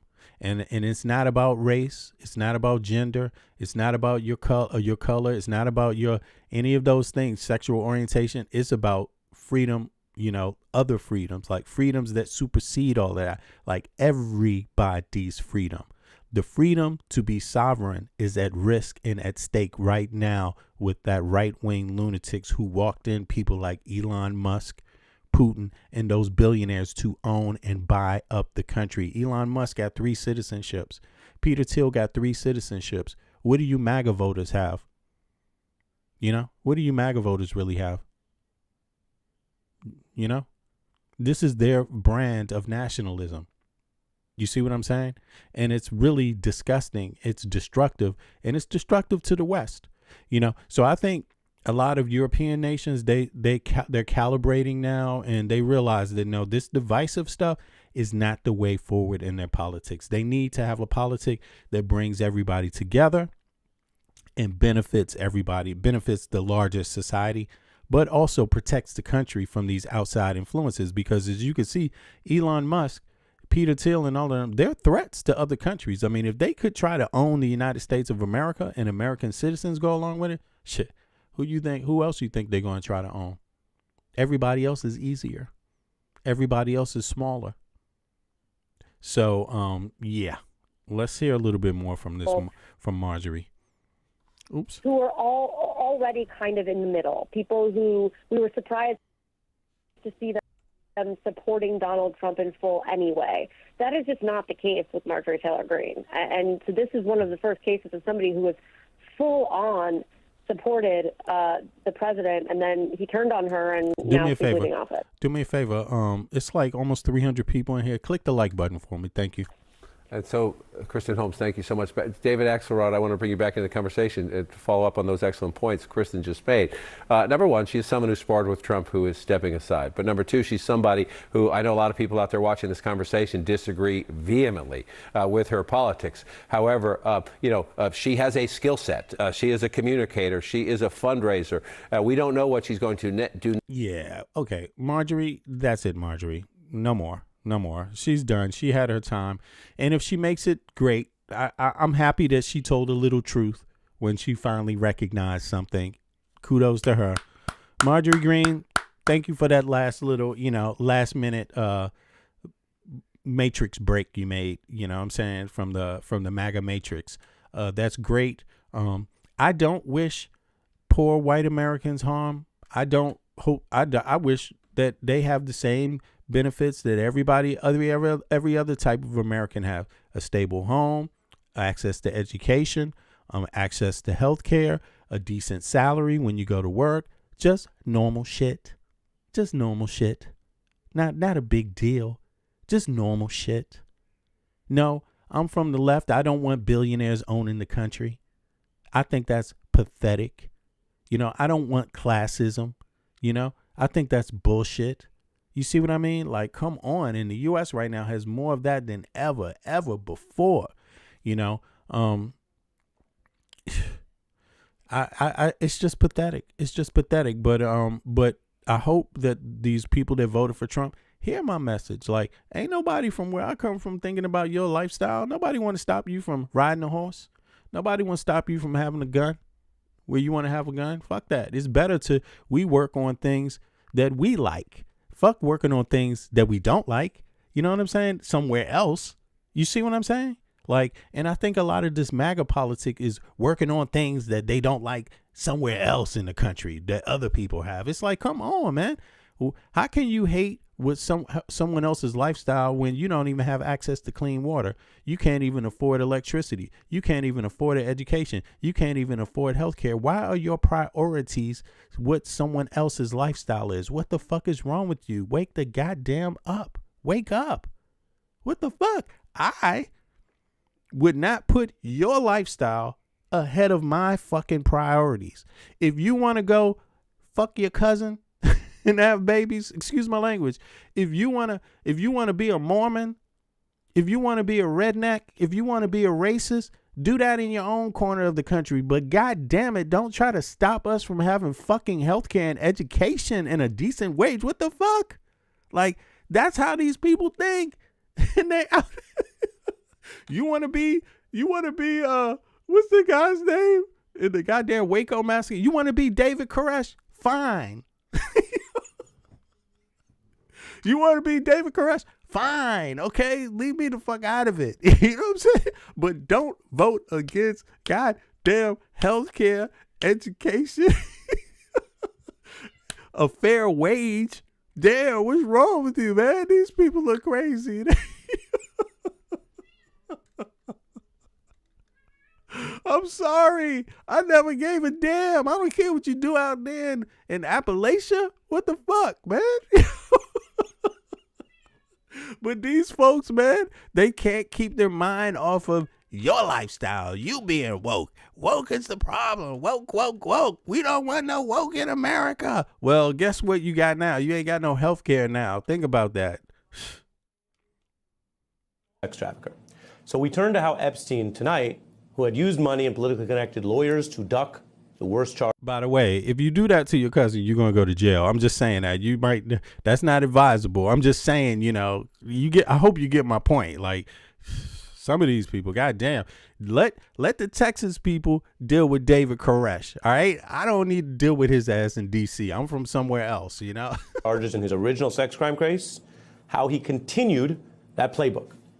And that was clear, even as the legal walls closed in those final couple years before he was arrested, things looked tough. His legal team did change over time, but he continued to keep up with the two. Look at the one man in the middle. The man in the middle. Lawyers you see here, Ken Starr and Alan Dershowitz.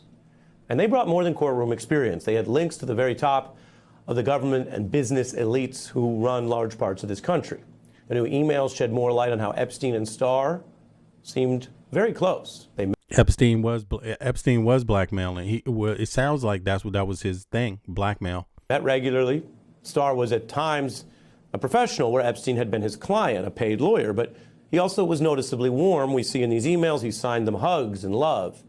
A cuddly rhetorical side of Starr that was not his public persona. He was, politicos will remember, the special counsel who went after President Clinton and later represented Trump in his impeachment defense, as you see here. So did Dershowitz. So think about just that before I read you more emails. Epstein managed to tap two lawyers who would later represent the very president who oversaw the DOJ that indicted Epstein. And we have a lot of contemporaneous evidence from that time that Epstein viewed part of his planned defense as... Does everybody understand what contemporaneous means? having these type of elites who might prevent or corruptly intercede in the legal justice and accountability that he might otherwise face. That's, by the way, one of the reasons so many people in the public domain who haven't read every email get the gist of this and are skeptical of government elites continuing secrecy when they know the rules are not enforced equally. Now, the activities in these emails stretched beyond court and into Epstein's fixation on redeeming his public reputation. That was a theme we reported for you earlier in the week in those Bannon emails, where the Trump vet was openly saying he wanted to help Epstein's media rehab tour. Well, here in the new emails I'm reading to you, Epstein links with star Trump author Michael Wolff, who had that big hit book he was writing about the Trump presidency. Starr writes, with thanks to Jeffrey, I'm delighted to come into your orbit. Now, then there was a public push where Epstein, who began his relationship... It sounds like they're getting close to the people MAGA Mike Johnson was defending. It's innocent people whose names might come out and their lives could be harmed. ...with Starr and Dershowitz in that first Florida case, which was the first legal crack in the Epstein facade in 2006. Now, this is relevant to the later emails. They were key to securing a sweetheart plea deal back then. It was resolved a couple of years after the filing, around 2008. And Starr was using connections to be Epstein's, quote, fixer, according to that acclaimed reporting by Miami Herald journalist Julie K. Brown.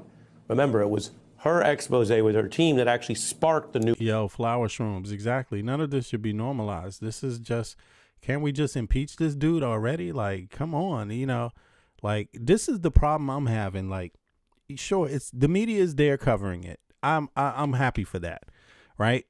But where's the removal?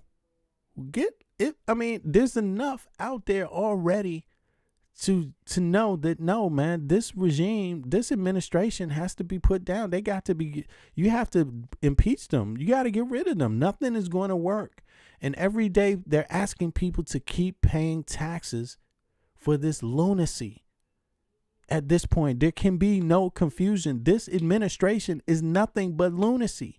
Anytime you got a person like Marjorie Greene Taylor that capped for him the entire time and then ends up getting death threats and having him oust her in public, that should be a clear indication that they have just gone too far.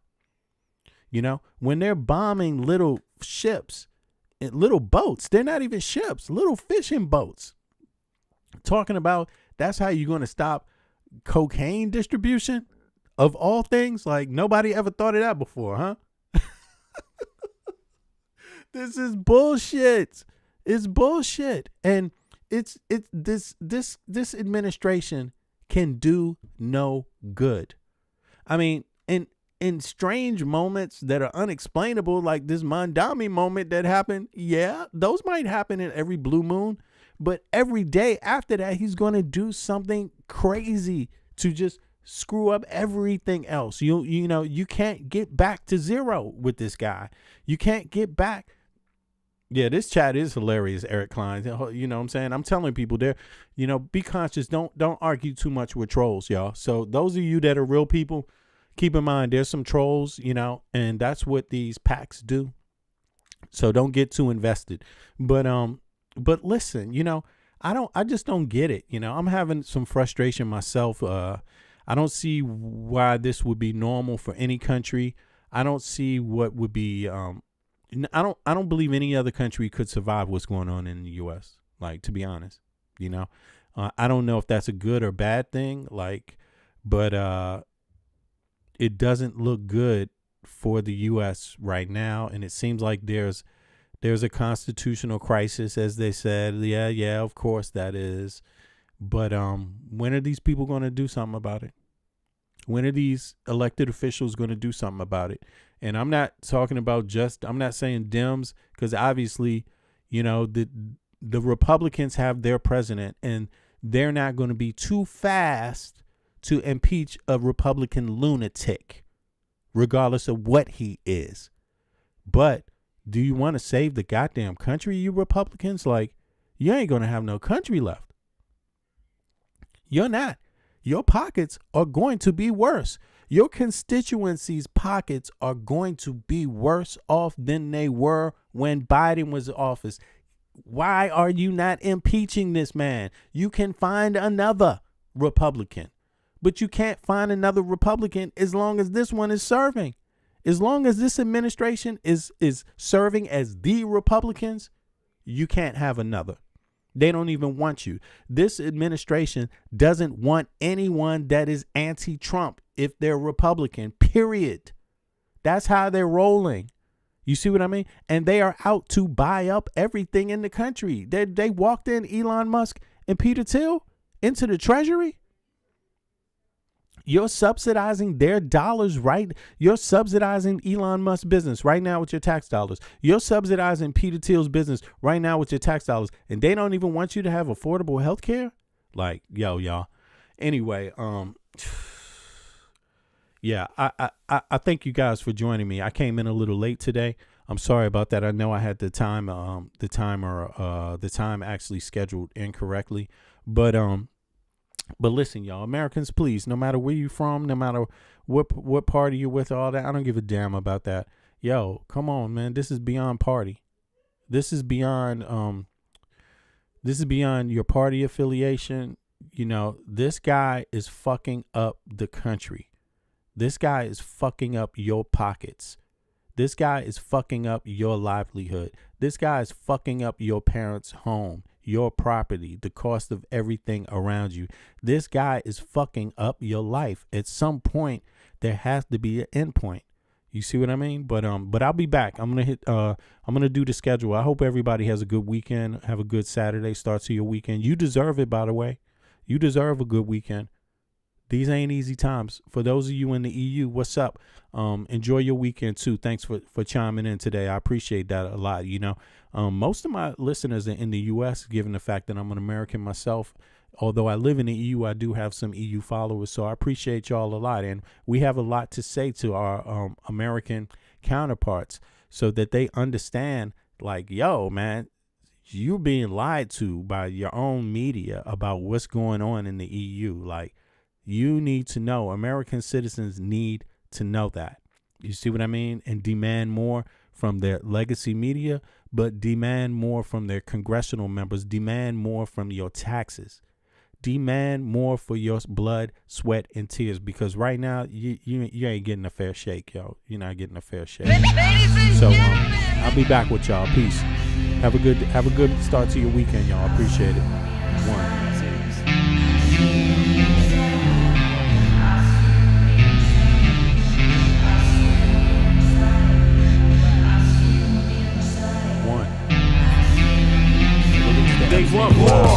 crying babies looking for food. Starvation, the recipe, people subdued. When the people you trust got it in for you. Deceit is the word of the day in every crew. Don't let it go, it's from the days of old. Time is up, but some still do not know. Can I make up my mind? Is it worth the dime? Do I have to take a minute just to make it mine? Life's never fair, but don't listen to the TV. Go out and take a listen to the streets with the people in the slums and the homeless bums with degrees and degrees sitting under a tree. It's not easy in the world for the poor man, the one that brought you to reality. See, they don't want you to know about the black sheep. Leaving 7 roads to the 12 families all around the globe with an ancient code. Is it really asking a lot to say a death old? Cause we sitting on the earth looking back at extinct, and I'm standing on some ground that's about to sink. I ain't scared for a minute, I ain't about to blink, but I documented for the world what I see and think. Feel we on the call and up and we on the brink. All Congress gonna do is waste paper and ink. Vote or die, you voted and you'll die. You can have it both ways, can't say it's a lie. You can march all you want, but they playing you wrong. They only understand war, it's the same old song. They want war, all they really want is a war. Diversionary tactic to make the big score. The diamonds in the morning, you know they want more, but they wanna keep you low, so they manifest the war. All they really want is a war. Diversionary tactic to make the big score. The diamonds in the morning, you know they want more, but they wanna keep you low, so they manifest the war. Like a lotus coming out of the mud with colors, I create envy in those with power but jealous. I unify the poor with my song, the hell with the others. Descended the way they treat indigenous brothers, cause I understand we link forever. They try to hate us even though that we keep it together. I'm not talking about controlling the air or the weather. I'm talking about maintaining the truth, the high endeavor. A rebel drops bombs in the midst of trouble. The free world counterattack and now there's double. But nature gets the shit in a way that's subtle. If you stop the machines for a minute you might hear, but they won't cause the TV's whisper in the ear. And capitalism has eyes that don't tear, and they cloud up and get crazy and won't steer. And like an ad, it's hard to get an ass to listen. Living like this is like living in prison. It's hard to keep hope when you're living in prison. The spiritual thoughts, so yes, the mental prison. The outside, yes, it's got to get through. Something's gotta die, so something here can live. Your life is nothing if you got nothing to give. Keeping the spiritual, yes, disguised as religion. Controlling your mind, the mental prison. They want war, all they really want is a war. Diversionary tactic to make the big score. The diamonds in the morning, you know they want more, but they wanna keep you low, so they manifest the war. All they really want is a war. Diversionary tactic to make the big score. The diamonds in the morning, you know they want more, but they wanna keep you low, so they manifest the war.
MC when he bustin', but I just back away real cool, no fussin'. I'd rather go kicking in the streets with the bums and use the knowledge to collect what? Some funds, open a non-profit and build a damn school. And this is the story of how a great king rules. There's many that claim to know the local demographic, but don't have the nerve to tell you the truth. It's tragic, but I do, so sit back and let me spit this shit to you. You feel better when I spit this shit to you. Despite the system trying to clamp down on the people will learn how to stand up to evil. Not evil that's across the globe, that's too far, but evil lies in their own backyard. And fighting, it's not an option, they can't win. The government, it's not supposed to represent sin, but then again they do, and that's a problem. So let's go down and figure out how to solve them. It's not fun being a rapper that can't speak, but we do, yes, unless we make fat beats. Yo, we smoke weed, break up trees. So listen, bringing fat beats, that is our mission. You wanted to see us, homeboy, shut up and listen. Thelonious and Big Bennett, brother, check the vision.